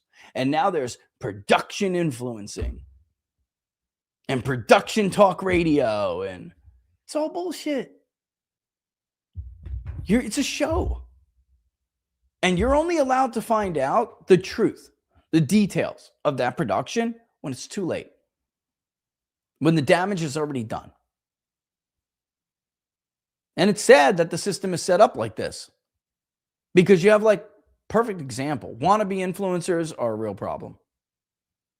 They're dying for an invitation to the White House. Like, oh my God, please, if I kiss your ass and attack Rich every day for telling the truth, are you please going to invite me to the White House? Please. It's pathetic. But they care about that shit. I'm watching people I've known for years just completely debase themselves and ruin their credibility. It's disgusting. And then there are the new guys, the up and coming new guys. It's sad.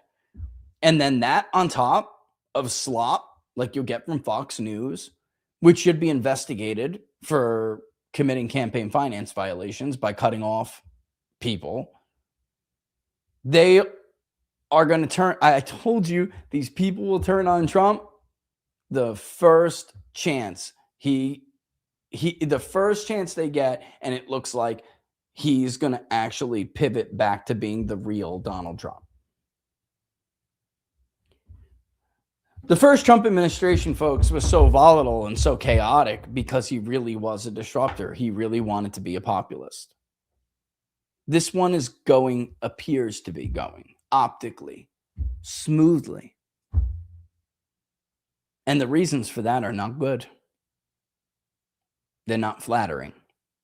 It doesn't say Donald Trump is being the same man that he was or what he said he would be when he ran. It's tragic. And now, a year later, the real truth comes out on all accounts. I could show you the generic ballot, but you guys know. I mean, really. I mean, actually, real quick, because it's what, 8:01. Let me show you it real quick. And then there is one more thing. There's actually wanted to go over real quick inflation. And then the recap of yesterday's primary night is actually very simple and rather easy to do. But let me just show you, just to drive this point home. Here's the generic ballot on the most accurate national poll in 2024. So, like, I don't know how the hell you would compare it to anything else. There are polls on Real Clear Politics. The Real Clear Politics average itself did show a tie to a Democratic lead before we did. That's true. But that would also be because they're packed with a bunch of polls that never even had Donald Trump winning. And then when he did win, many of those polls never even had Donald Trump's approval favorable or positive in any way, shape, or form. They always had him negative, even when we had him at plus 18. And Donald Trump's approval rating retrospectively in, again, the most accurate national poll in 24 was over 5 points higher than his popular vote margin. So I think we know what we're talking about. Anyway, you can see all through 24. In fact, Republicans took the lead in September of 2021, and Democrats never took it back, although it got pretty close a couple of times in August of 22. You could see that should have been a sign, by the way, that maybe Republicans wouldn't do as well as they had hoped, despite having an advantage, about a 3-point advantage there. And then in December of 23, which is, of course, before 24, it's tied, really, although Republicans still had like a 0.2 of a percentage point advantage, but it was tied, or 2 basis points. And then all through 2024, they led. You can see that.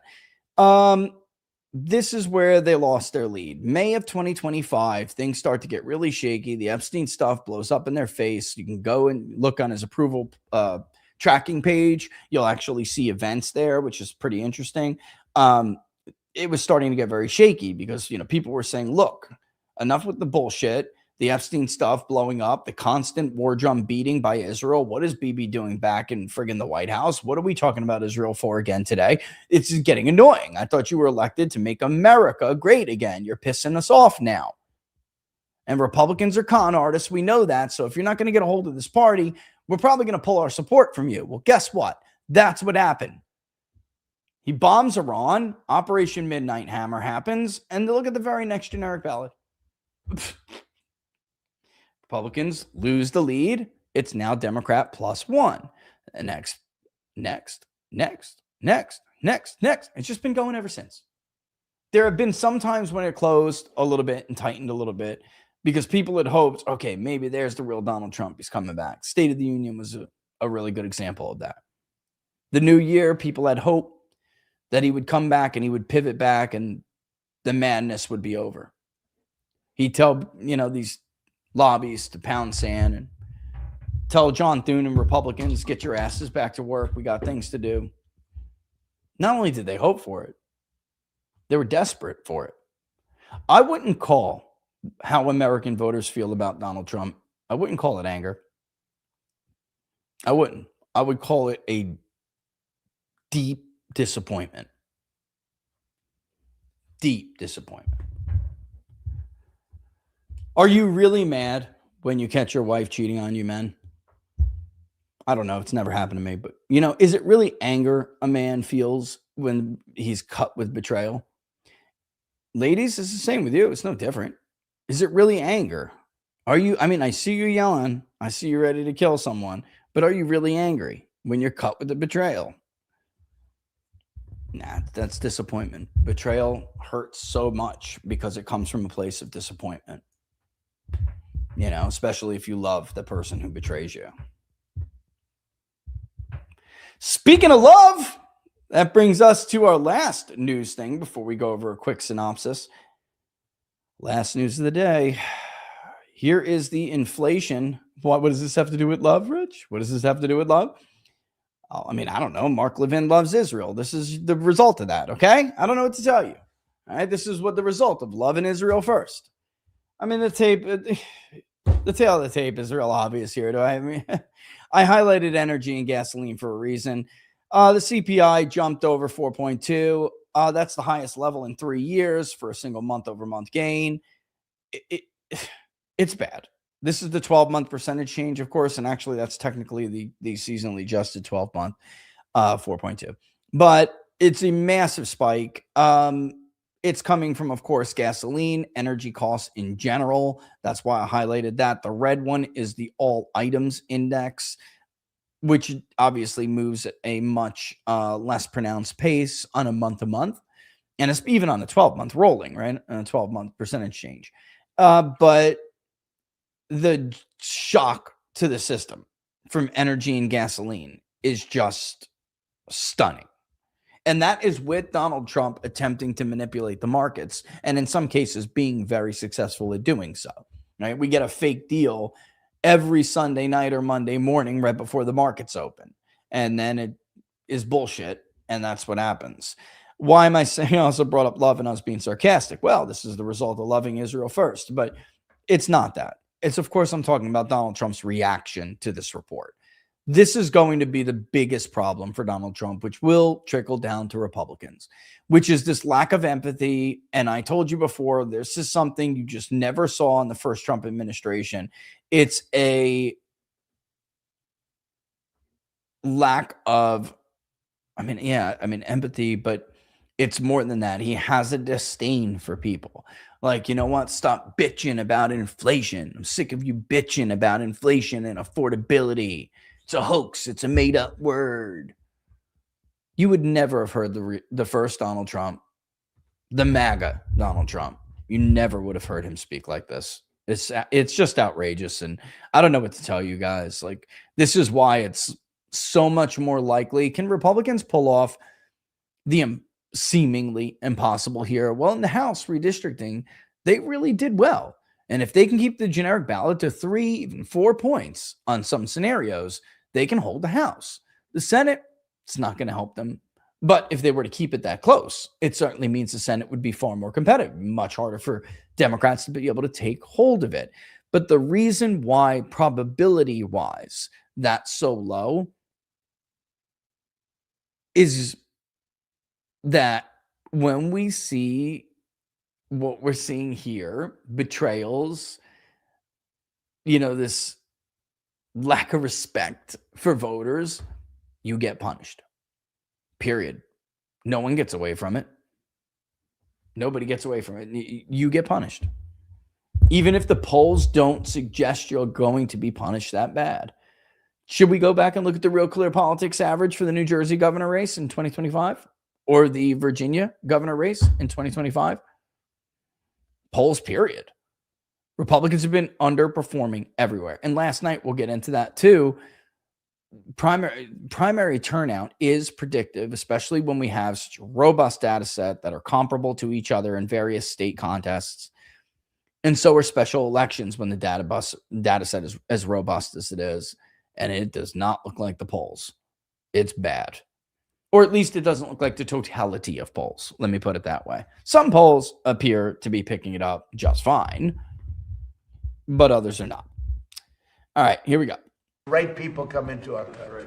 Are you going to go to any games? I will. I will. Are you concerned, Mr. President, about the latest inflation number which came out this morning? Could that be a No, I headwind love it. for The Republicans numbers were in terms of great. trying to hold You know what I up the really House and love? Senate? I love the inflation. You know why? Because as soon as this war is over, I can say it now. Something you didn't know. We've been taking out millions of barrels of oil. Nobody knows it. You know who doesn't know about it? Iran, until right now. We took out the other night 22 ships, late at night with no lights, because they don't have any radar, because we blasted the crap out of it. How did they just find out if they destroyed their ships? I'm sorry, I just can't even take this seriously. He just said, nah, we love inflation. They're going to play, I love inflation. No, America doesn't have any talented people. Affordability is a hoax. We ran the clip of Ossoff the other day on What Are the Odds. That's going to be the general argument. And they're going to throw Trump's own words in his face. And they're going to fund it with the money that Republicans don't think they have, because Republicans are stupid and continuously cite DNC and DCCC and Senate Majority PAC numbers, when for cycles now, Democrats have demonstrated they don't use those entities to raise money anymore like that. They use various third-party groups that disband every election, and they outraise and outspend Republicans routinely. And that they continue with this delusion because it makes them feel better about themselves and their failures. Speaking of which, let's go take a look at some of the, before we get out of here, let's go take a look at some of the elections from Tuesday. We did race calls on the live chat on locals. You guys are right. I will hit them up and ask them what in the Sam hell is going on, because when I swapped from one computer to the laptop, because I was on the move, I did have a problem. I don't know what was, I couldn't sign in like you guys. So I'll figure it out. I'll bust their chops and ask them what's going on here. But here is, oops, let's go. Let's bring them back up and let's make it full screen. Okay. Here is the featured contest from yesterday. All right. I know we're going to go here first. This is a piss poor performance by Lindsey Graham, but it is enough to get him over the finish line. I did tell you guys, both Greenville and Spartanburg, that Lynch was threatening to overtake him. I had some people mad at me on election night last night. They thought I called the race too early, and I blasted it. It got a lot of fanfare.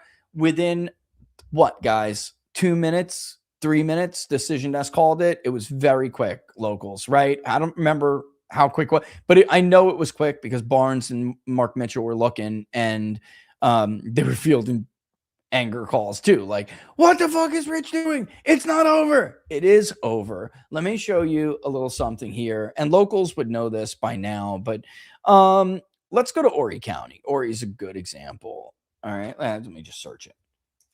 Okay. So Horry County, of course, is Myrtle Beach, that area. Lindsey Graham won 68% to less than 20% for Mark Lynch. This is why, and I think Mark Lynch is probably a fine man, but this is why I argued so hard for Paul Dans. You can see that Mark Lynch in the early to election day vote shift. Mark Lynch only did 2.6 points better than in the election day vote than he did in the early vote. And Lindsey Graham actually only did 2.9% less.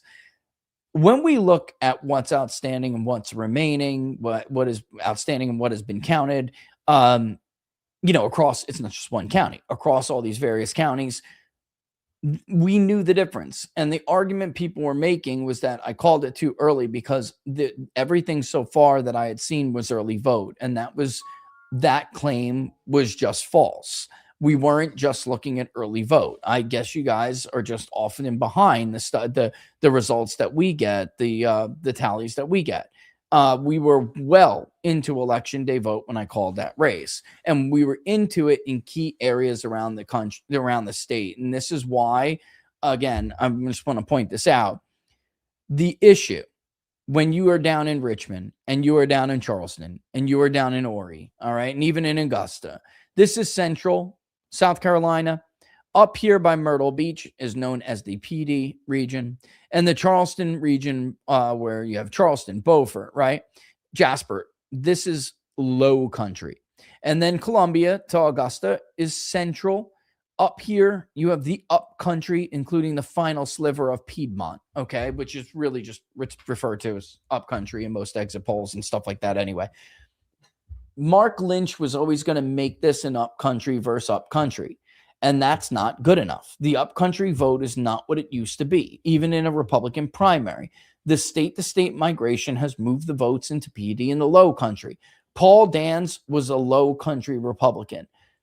The problem Republicans are going to have going into general elections, I think, first of all, everyone needs to prepare that South Carolina is going to be probably single digits in November. It will be much more competitive now, and Lindsey Graham will have to take money away from other states where Republicans need it because he, A, has a base problem, and B, is not a low country or PD Republican. He is from Oconee, which only voted less than 52% for him. He's a weak dude. Trump saved him. Trump saved a shitty incumbent. I want to thank Donald Trump. The Republican Party is now empirically more rhino than it was when you came down the escalator, sir, and you will have a great deal to do with that. All MAGA, real MAGA is gone. The Freedom Caucus guys are gone. All of true conservatism has been annihilated. Donald Trump has fucking killed the Republican Party. It's worse and weaker than it was when he took it over, which could be a opportunity. Okay, it could, because the only way to really co-opt or take over a political organization or committee like this is to have it so weak. That's how Donald Trump was able to take it over. But unfortunately, the few candidates who made the argument that I suggested people should make against Trump endorsed candidates, which is you're never going to convince them that you're more MAGA than Trump's endorsed candidate. You have to get them to think for themselves, and you have to get them to think about themselves. We love Donald Trump. We respect Donald Trump. But at the end of the day, you have to start thinking about what the party is going to look like when Donald Trump is gone. That started in many races, and the candidates did not take that ball or take that banner and run with it. So unfortunately, they allowed themselves to be dragged into a fight over who's more MAGA. Well, I'm endorsed by Trump. Who could be more MAGA than that? Too many boomers in a Republican primary. You cannot do that. Lindsey Graham is not particularly strong in either PD or low country, but in the absence of a credible low country Republican or even a PD Republican candidate challenging Lindsey Graham, you were reduced to fighting over a dwindling vote share in the upcountry. And he took Myrtle Beach, he took Charleston, he took Columbia, he just took the rest of it. If I was to show you the internal polling that we did before Dan's dropped out, even at Dan's weakest, right before he dropped out, you will see, because we had marked him in red and Lindsey Graham was marked in blue. Mark Lynch was marked in orange. You would see a bunch of blue and orange up here, dotted all over the Piedmont region of the state, upcountry region, and red all over the Charleston area. Red combated with some orange and even some orange, but mostly, there was just red. And that was because Paul Danz is from that area, and he was going to be able to compete for that vote. Without somebody else who looks like them, they're going to go with the devil they know. And unfortunately, that's what happened to Mark Lynch. All right. That's why I advocated so strongly for Paul Danz. All right. Outside of that, let's go to the South Carolina Senate and governor races real quick. Let's go to governor. Oh, wait. Annie Andrews, which I also got yelled at for calling early, but she won. She was way above the threshold. Way. She will raise a lot of money. Do I think she's favored right now? I mean, no. But if things get really hairy, Lindsey Graham absolutely can lose. What would I put it at right now? Probably the same percentage of Republican voters who told us they will not vote for Lindsey Graham. And by the way, our polling was validated by the results of this race. Lindsey Graham is a serious problem. He's got a hard cap of around over 30% who don't want to vote for him. And, given the results of this, let's say 30% of them just won't. They won't, guys. I mean, I hate to tell you, but this time it's not going to work. The Democrats are so bad, you have to vote for us, or you're just helping to elect Democrats. It's not going to work this time. Republicans are in a worse position with some of these voters that they were in 2018. They were pissed. It's like, why? Wait a minute. Are they worse? Because these guys keep promising to repeal and replace Obamacare. They didn't do it. Screw them. I'm not voting for them. And in some cases with women, they actually did vote Democratic. Harley Ruda did very good among Republican women. What's his name? Mark Kelly did incredibly well in Arizona with Republican women. This was a major problem for them. This betrayal is way worse than that. So yes, there is a scenario where Lindsey Graham loses. And if you think otherwise, you're just simply wrong. All right. But anyway, Andrews will raise a lot of money. She will. And it's no joke. And it at the very least is a race that Republicans are going to have to spend on when they shouldn't have had to spend here at all.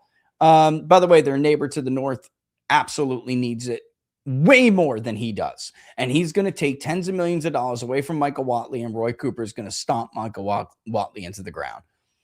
All right. The president came out and endorsed Pamela Evitt, who is a horrible rhino. I'm sorry. I just can't play this game anymore. This is a shitty candidate who ran a shitty campaign, even with the president's endorsement. There's nothing MAGA or America First about her. And then you had TPUSA come out today because they want to stay in Trump's good graces and endorse Yvette. It's pathetic, honestly. Alan Wilson is at least a better candidate when it comes to Maha and some other issues. Nancy Mace lost because Trump got his revenge on her for the Epstein files, which we brought up. Nancy Mace, however, did come out and throw her weight behind Alan Wilson. So it'll be interesting where Ralph Norman goes. This guy's just, we'll see. But, and of course, Ron Reddy, I don't know. You guys may have some information. I haven't seen any endorsements yet from these guys, but obviously these two will battle it out. Yvette and Wilson, in my mind, I'm looking at this map. I see a very clear path for both of these candidates. The problem with Pamela Yvette is that she had Trump's endorsement and she had money, and she performed piss poor. This is a pathetic showing for a Trump endorsed candidate. So it makes me think overall she's a weak general election candidate. She's uninspiring. It's pathetic. It's garbage. This is a garbage race. I mean, the president here, again, just getting involved. So he wanted to screw Nancy Mace over, and he got involved and backed the wrong candidate. And now Republicans are going to be stuck with I think she's probably worse than Nikki Haley. I kid you not, guys. Think I'm kidding? I'm not. She's worse than Nikki Haley. All right, moving on. The Maine governor will obviously not have a projection. It will go to ranked choice voting. Bobby Charles, thought to be the least electable candidate, to be honest with you guys, is leading 37-20. He is, of course, favored. But you can actually see how in the Bangor area, he's winning it, but he does, particularly, but these counties can be, their townships, can be kind of weird. It is what it is. It didn't end. Same thing with Maine governor primary for the Democrats. Nirav Shah is in the lead. This was a very tight race to begin with. It was an interesting race. Troy Jackson got about 21% of the vote. It was kind of thought like, listen, if Troy Jackson does really well, it means Plattner's probably going to do really well at the Senate level. I think we all knew Plattner would win. The question is, could he keep Mills below 20? He in fact did. This was an absolute embarrassment, stomping, humiliating defeat for the Democrat establishment. All of the reporters, from national outlets everywhere, had their headlines written. I know 3 of them who already had stories written that if Graham Plattner didn't keep Mills under 20, they were going to run the story of, look at how much he underperformed.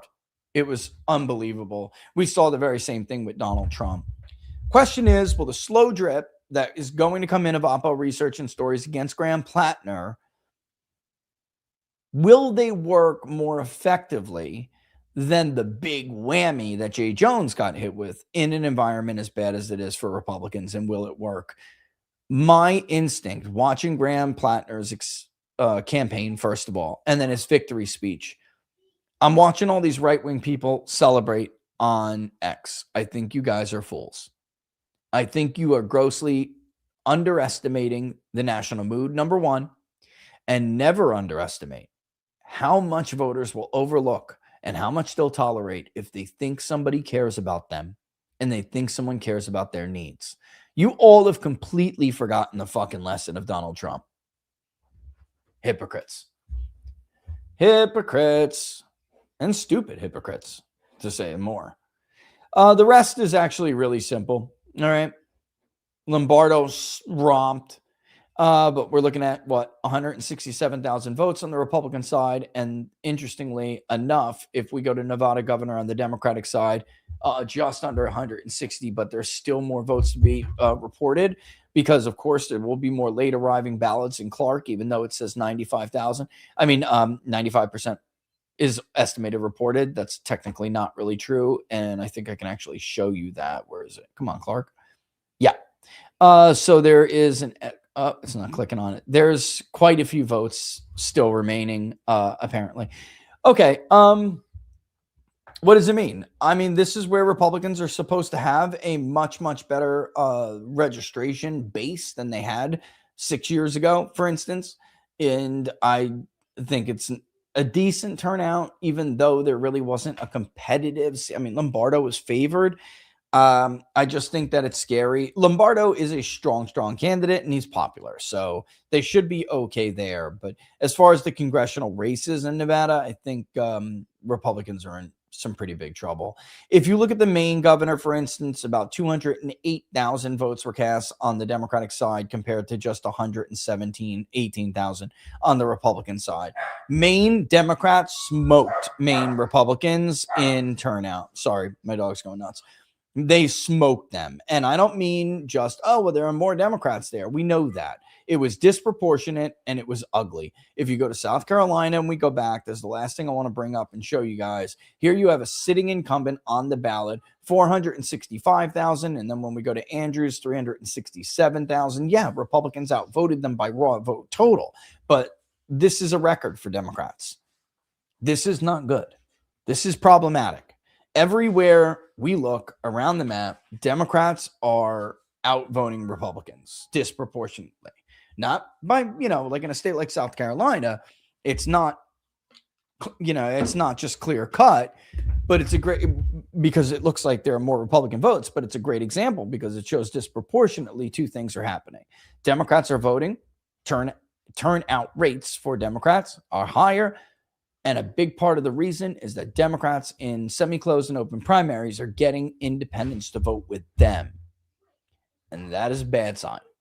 It's always been, and you know what? I've heard a lot of right-wingers make excuses, and you sound like Democrats in 2016 and 2024. That's what you sound like. Democrats did not want to admit that Hillary Clinton, oh yes, she can lose. Donald Trump has set a new record for primary voting. Independents are voting with Republicans. Trump is bringing in a bunch of Democrats and independents to vote for him in these primaries. They didn't want to hear it. No, they had no choice but to hear it. Wednesday morning was a painful truth. All right, look, I'm going to kick rocks and get out of here. Don't forget to pre-order Burn It Down. You can scan the cover image or the link is in the description below.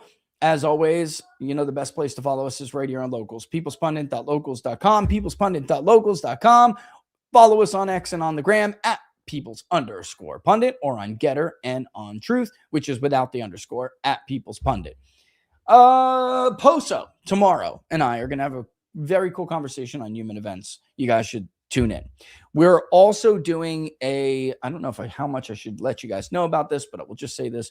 This Steven Spielberg movie is coming out. We always do Out of This World, which is 4 questions once a year about extraterrestrial life and UAPs and UFOs. We are doing a much larger scope study, which I think you guys are going to find extremely interesting, which is designed to gauge the impact on societal impact, and some of this I don't want to give away, of disclosure. Okay? We'll just leave it at that.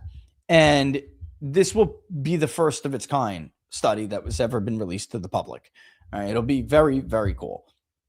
I think Steven Spielberg stuck his big-ass foot in his bigger-ass mouth, and he made a dumb comment about how this movie will have people questioning their faith, which, of course, will lead to 2 things. People not wanting to go see the movie, but also 2, people being more closed on the issue, which I know is not something he wanted to happen, but he should have just kept his damn mouth shut. And he might have said it back. He might have, I don't know. We'll see. But that's kind of the point. And I know some people, some shot callers and decision makers are very interested on what those results say. So that's interesting to me, and I thought you'd find that as interesting as well. Also, I think we'll have a public poll on Minnesota, at least another one. We already did it. We already did one, but we have to do another one so quickly already that I figured it's turnover. Just wait for the new one. I think you guys will like that as well. What do I feel like I'm missing? Poso tomorrow. You know what? If I've forgotten to missing anything else, of course, stay tuned and we will talk more about it. And I'll throw it out on social media or something. Enjoy the rest of your Vindication day. It's 8:30 Eastern time. Holy crap, all these questions. Mark Mitchell. Okay, I'm going to speed run. You ready for the lightning round? Let me take a, wait a minute.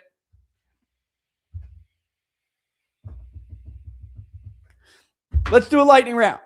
Mark Mitchell, ransom fund, America carrying out self-defense strikes in Iran. Can you get the White House to make up beggar-ish? Oh my God. Oh, you don't mean, how about the helicopter, Rocket Boy? You don't believe about the helicopter? If that's not a Gulf or Lusitania / Pearl Harbor type of scenario, I don't know what it is. Pattern recognition skills, guys. Get your pattern recognition skills up. Rocket Boy's got it. I remain hopeful that a barrage of ads full of no talent in America ad infinitum can drop Trump in the low 30s, high 20s, and the GOP drops him. Oh, Brian, that shit's coming. You watch. And actually, focus group we did was really bad. About 8 stories dealing with corruption allegations in the Trump administration on MAGA. They had no idea about any of them. Well, the vast majority of them. And were not happy when they learned. So, you know, Trump supporters, you better pray and hope that Democrats don't take control of Congress. Because that'll be, he's done. He's done. He's done. Republicans will abandon him. They will. It's not even close. And by the way, Mark, was it worth it? Was Israel worth that? If that happens, fucking foreign agent. Good Lord, South Carolina. They must be the ones bringing the country's reading AVG down. Reading average. At this rate, I'll see the first ever convicted president. Yeah, you may. That's exactly my point, Steve. I'm sorry to say it. Rich, I hate to say it, but I really can't wait till November 3rd to watch all these clapping steel YouTube mouth drop when they see what happens, especially that Barry Cunningham guy, the worst.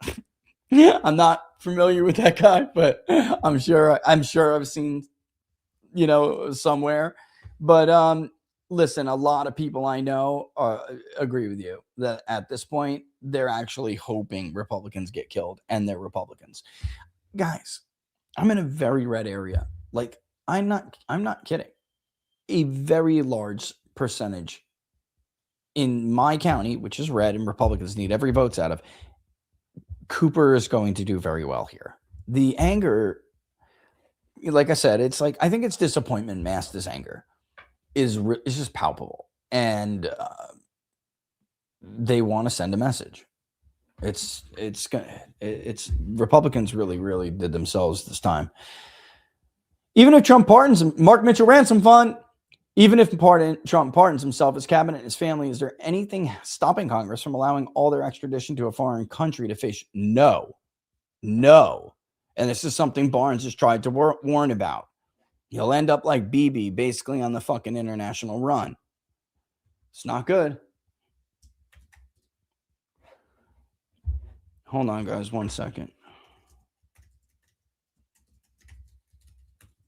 I just want to make sure.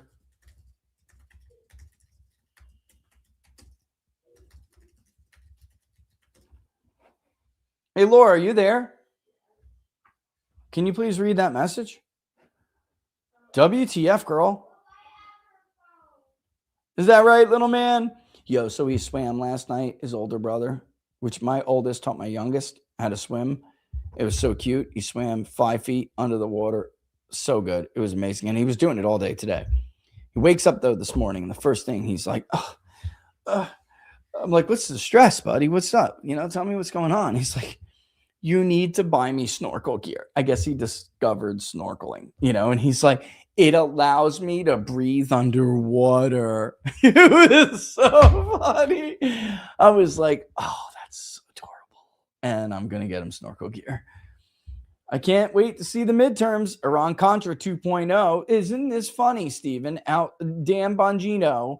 What a fraud this dude is. I just can't get over it. And it's like, I knew it, you know, but like, I didn't know about the Iran-Contra quote. Like I said, some of these direct quotes I didn't know, but I did know that he was simultaneously taking credit for warning everyone about how this was a disaster in the making and how they were lying and how it was not good. And they're going to be seen as a cover-up.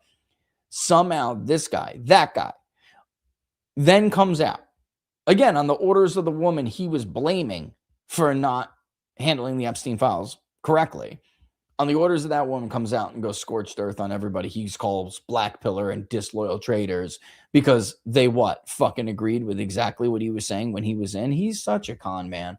Honestly, if you're a Dan Bongino Rumble watcher, like you're too low IQ for the show. I really don't think I want you to watch the show. I'm sorry. I need a more intelligent audience. I can't fuck with you. You're just stupid. You're dumb. You're like one of those people who just want to be lied to. It's like you think he's cool or something. I don't know. You're entertained watching him punch and kick the air. Like air may be the only ass that Dan Bongino can actually kick. Okay. What a weakling. What a cuck. I mean, it's just a cuck. Actually, you're the cuck if you listen to him. I mean, he's something, but I think ultimately you're the cuck if you listen. You're a political cuck. This is feeling more like Trump's Suez crisis. That's a good comparison as opposed to the Iran-Contra. That's a good one, you know? The neocons are proxies of the Epstein class. Thank you, Brian.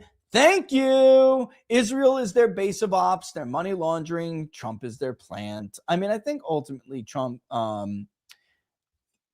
think Joe Kent is, I'm going to point you guys in the right direction. I think Joe Kent is really got this more correct. I love Robert, man, but I don't think Trump's crazy. I think Trump really loves his family. And I think there's something he said that's ringing in my ear that I can't shake. When that man got shot in Butler and he realized it was a bullet that grazed him and almost killed him, he was not afraid. That wasn't fear. He got pissed. You fast forward, especially after Charlie was killed. This is a different guy with different, yeah, I guess I'm saying it out loud. He may not be afraid for himself, but he's afraid for someone. And that's, I think, what is happening or what has happened to Donald Trump. He got, you know. Rich, South Carolina resident, U.S. Navy veteran and engineer. 4 friends and I will vote for the Dem senator. The discuss is going to prove horseshoe theory. You're not going to be alone, and you're not even going to be a small amount of people. I'm telling you, I see it every day. And I'm not going to sit here and tell you what a disastrous decision that is, Phil. It's your decision. They took your vote and support for granted, and I think it is more than dishonest to make an argument to someone like you, like they're going to make. Like, oh, well, then you're better. You're just helping elect Democrats. No, you fucking elected Democrats. When you put Israel first, you did it. That was the choice. That was the AB choice because you were never, listen, politics is about transaction.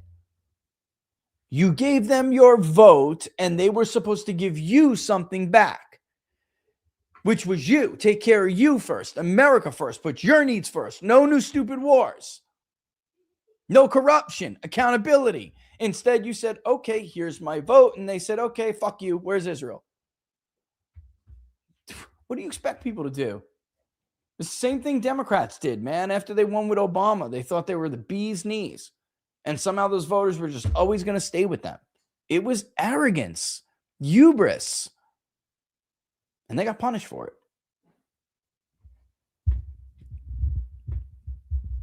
That's the way the cookie crumbles. That is the way the cookies crumble.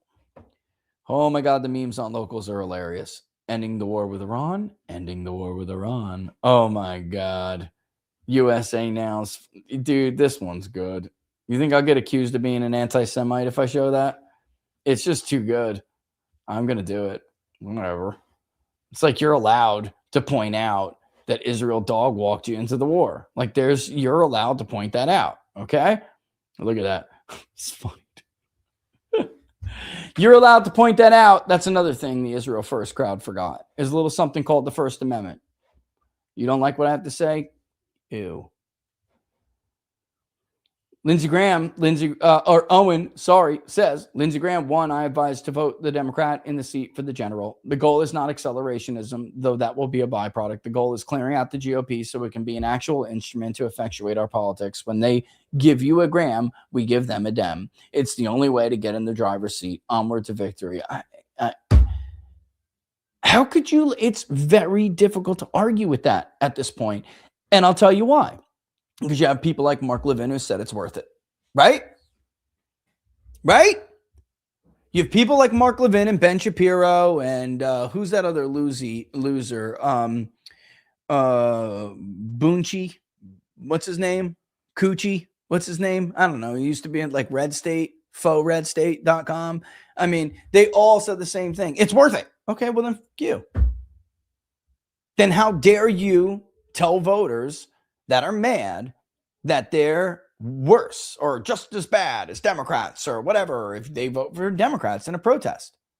You can't say that to them. You sacrificed your coalition. You did it knowingly.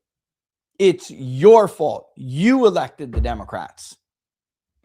What you're asking people to do is take being bent over, betrayed, sodomized politically, and you're asking them to ignore all of that violation, that breach of trust, right? You're asking them to ignore all that for what? Because you want your privileged position of power. You want to maintain your privileged position of power, your status in the party, your status in the government. Up yours, dude. And how does that serve them exactly? I'm sorry. I'm not going to sit there. Like in the beginning, I used to interview these voters. They'll say things like that. And I'll be like, oh, man, that's not the answer. But I get it. But it's not the answer. At this point, I'm just like, I understand. I don't know what I'm going to do. I'll be honest with you guys. I don't know. But it's very difficult for me to ever consider voting for a Democrat. It's very tough. Although there is one I think I would probably consider voting for. But I just can't. I don't know. But I understand why you would. It's Andrew. I'm with @Owen. Vote Democrat in South Carolina if you're a Republican. Yes, I'm a Zoomer, raised by boomers. They were Wall Street yuppies who are both out to lunch on who's MAGA and who's a climate change Northeast banksters I grew up with. I'm pretty wild. The difference is I just worked on farms, doing demolition, manual labor, and lived by the streets. You should have seen the pearl clutching. They thought I was a savage when I visited back home. Yep. I get it, bro. I get it. CK Dolores making the other argument. Dolores usually does. Yes, Trump effed up. VTN for more shit we hate. Voting for more shit we hate, making us miserable, putting these impossible forever. Will not teach Trump or ours a lesson. They've proven they don't care. They learn by us continuing the party realignment. By getting good people in and getting rid of the trash. Okay. And that's the other side of that argument. And I do understand both. Surely Eric and Don Jr. can see the change, wouldn't you think? Or those, and by the way, in that New York Times report, you'll see Don Jr. was like, this is a major mistake. Don Jr. knew. Or those with their ears who got the balls to say it if they exist would have told them. I mean, this is ultimately the problem. And the truth is, the sycophancy issue in the Trump era is a problem. Nobody has the balls to tell Donald Trump the truth. I just think of this a whole other way. I see this a whole other way. Actually, you're really loyal if you behave like me, because you're not being loyal, yesing people to death and watching them run into the, but I have found that it's very difficult to get Donald Trump to understand something once he's made up his mind. And usually he used to try to make up his mind back in the day based on the evidence and what he thought and took people's opinions into it. Hold on. Yo, that's it, yo? What?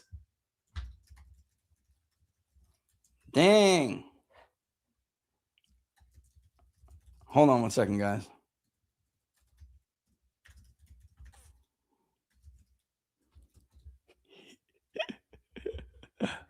Oh, so bad. Love you, baby. I'm so bad. Anyway, wouldn't they have tried to talk to their dad knowing what's at stake? They love the country too, don't they? They're making a fortune. Hand over fist. They love. Look, I don't want to get in. There'll be a time for this. I think you guys are probably going to be like very upset. when you start to hear this stuff. I don't think you're going to be very upset.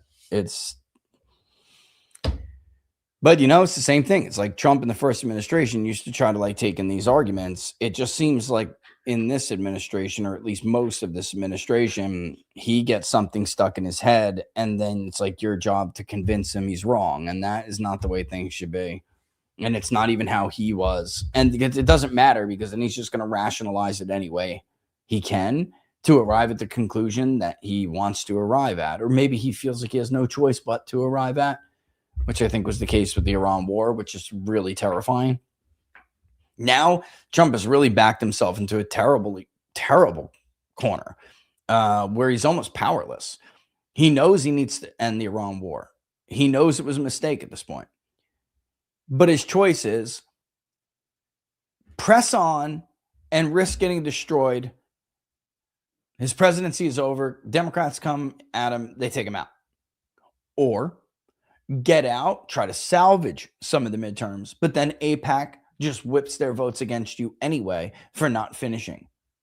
And they convince, with money and bribery, they convince a ton of Republican senators to vote against you anyway. Yes, they have the power to do that. Yes, they do. And Republican senators can't stand Donald Trump anyway. This is the secret. They fucking hate him anyway. And after what he pulled with Cornyn, which was, at the end of the day, endorsing Paxton was the right move, but how he went about it was not. Now they see it as a betrayal to them.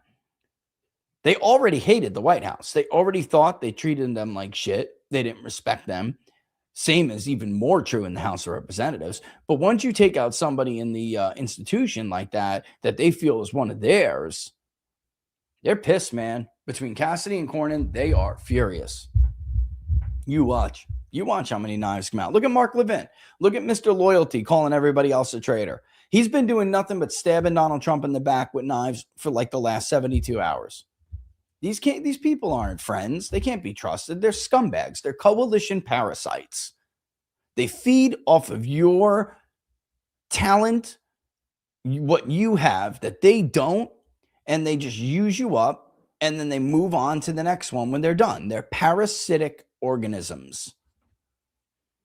TPUSA are worse than useless. Now they are more evidence to the rest of the country that there's no genuine right-wing voice or group, and they are full of shit.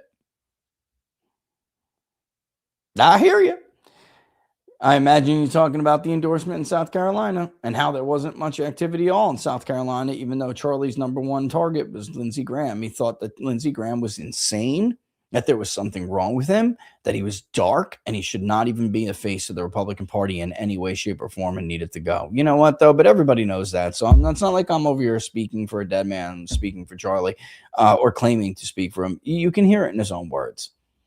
And they did nothing. Because they didn't what? Again, want to cross Trump. I mean, it's just getting so hard to defend. And I've done everything as a friend, in my capacity as like whatever, friends, professionals, whatever. Like they don't appreciate what they're doing. They don't appreciate the attitude in this country right now. Got a confession I read today, and I was so black-pilled I forced myself to watch Ass Kisser Dan so I could mindfuck myself into thinking there was actually something positive out there. I love you, Dolores. I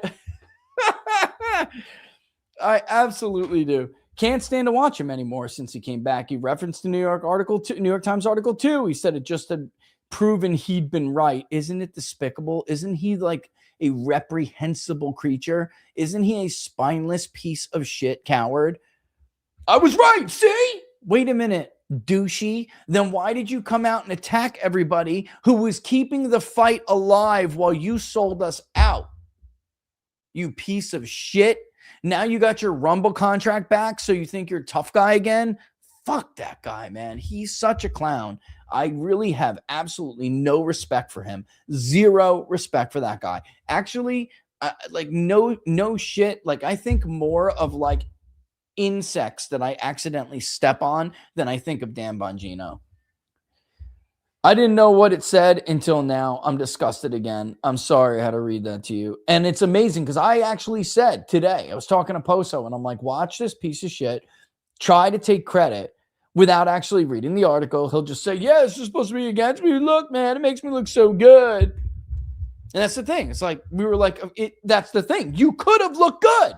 You could have been a real hero. Instead, you're nothing but a punk, a spineless coward and a punk. And look how quick he was willing to sell out Trump. Look at how much money I wasted for Trump. That was his first reaction. Just goes to show you who he is, man. He's always been a grift. Always. Go look it up. Go look at his races for Congress. You're a fucking clown. He's a clown. And look at how he attacked Matt Gaetz for asking a reasonable question. That's the kind of people he is. And by the way, Caputo was asking a reasonable question too when he lost his mind and then absolutely destroyed the Republican primary in the process because he should have gotten out at that moment. He was an embarrassment to the ticket, an embarrassment to the party, an embarrassment to Florida Republicans who, by the way, welcomed him with open arms, even though he was running in a state he didn't even live in until like last week. Dude was a Marylander. Florida would be just fine without you, homie.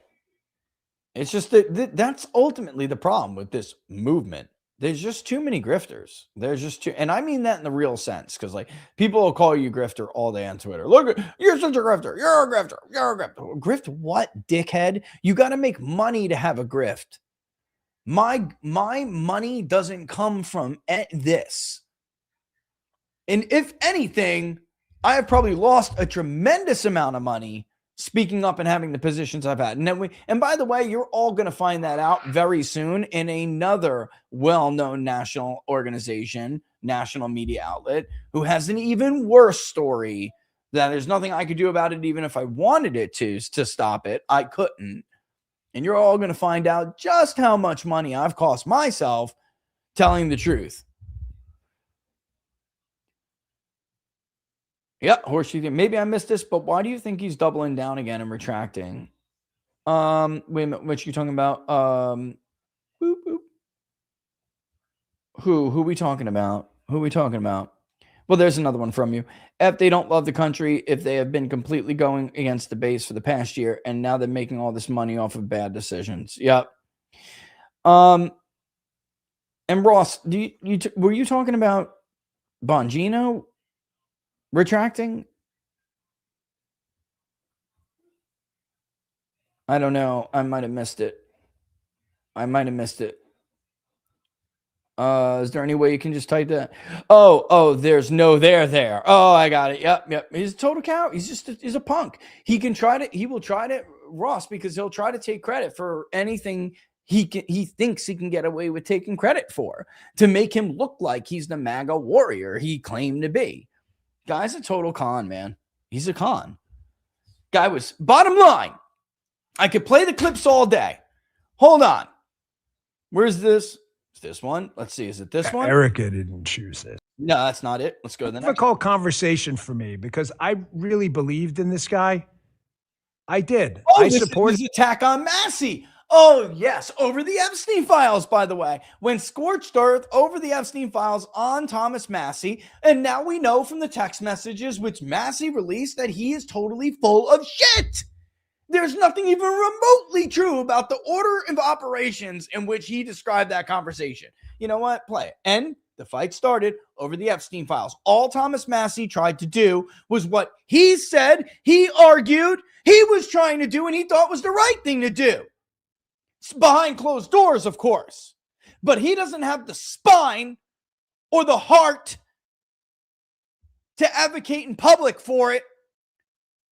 And he's a two-faced little coward bitch that he attacks the people who do.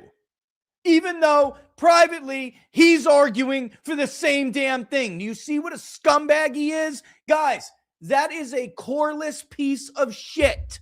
I don't care if he's arguing the right or wrong position about something.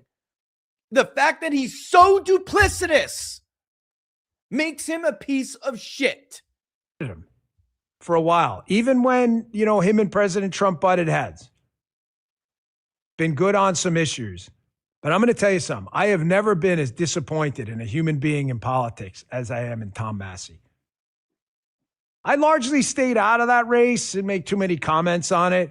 Because the people of Kentucky will choose who they want. If they want Tom Massey, I'm not a resident of that district. I live in Florida. You pick who you want.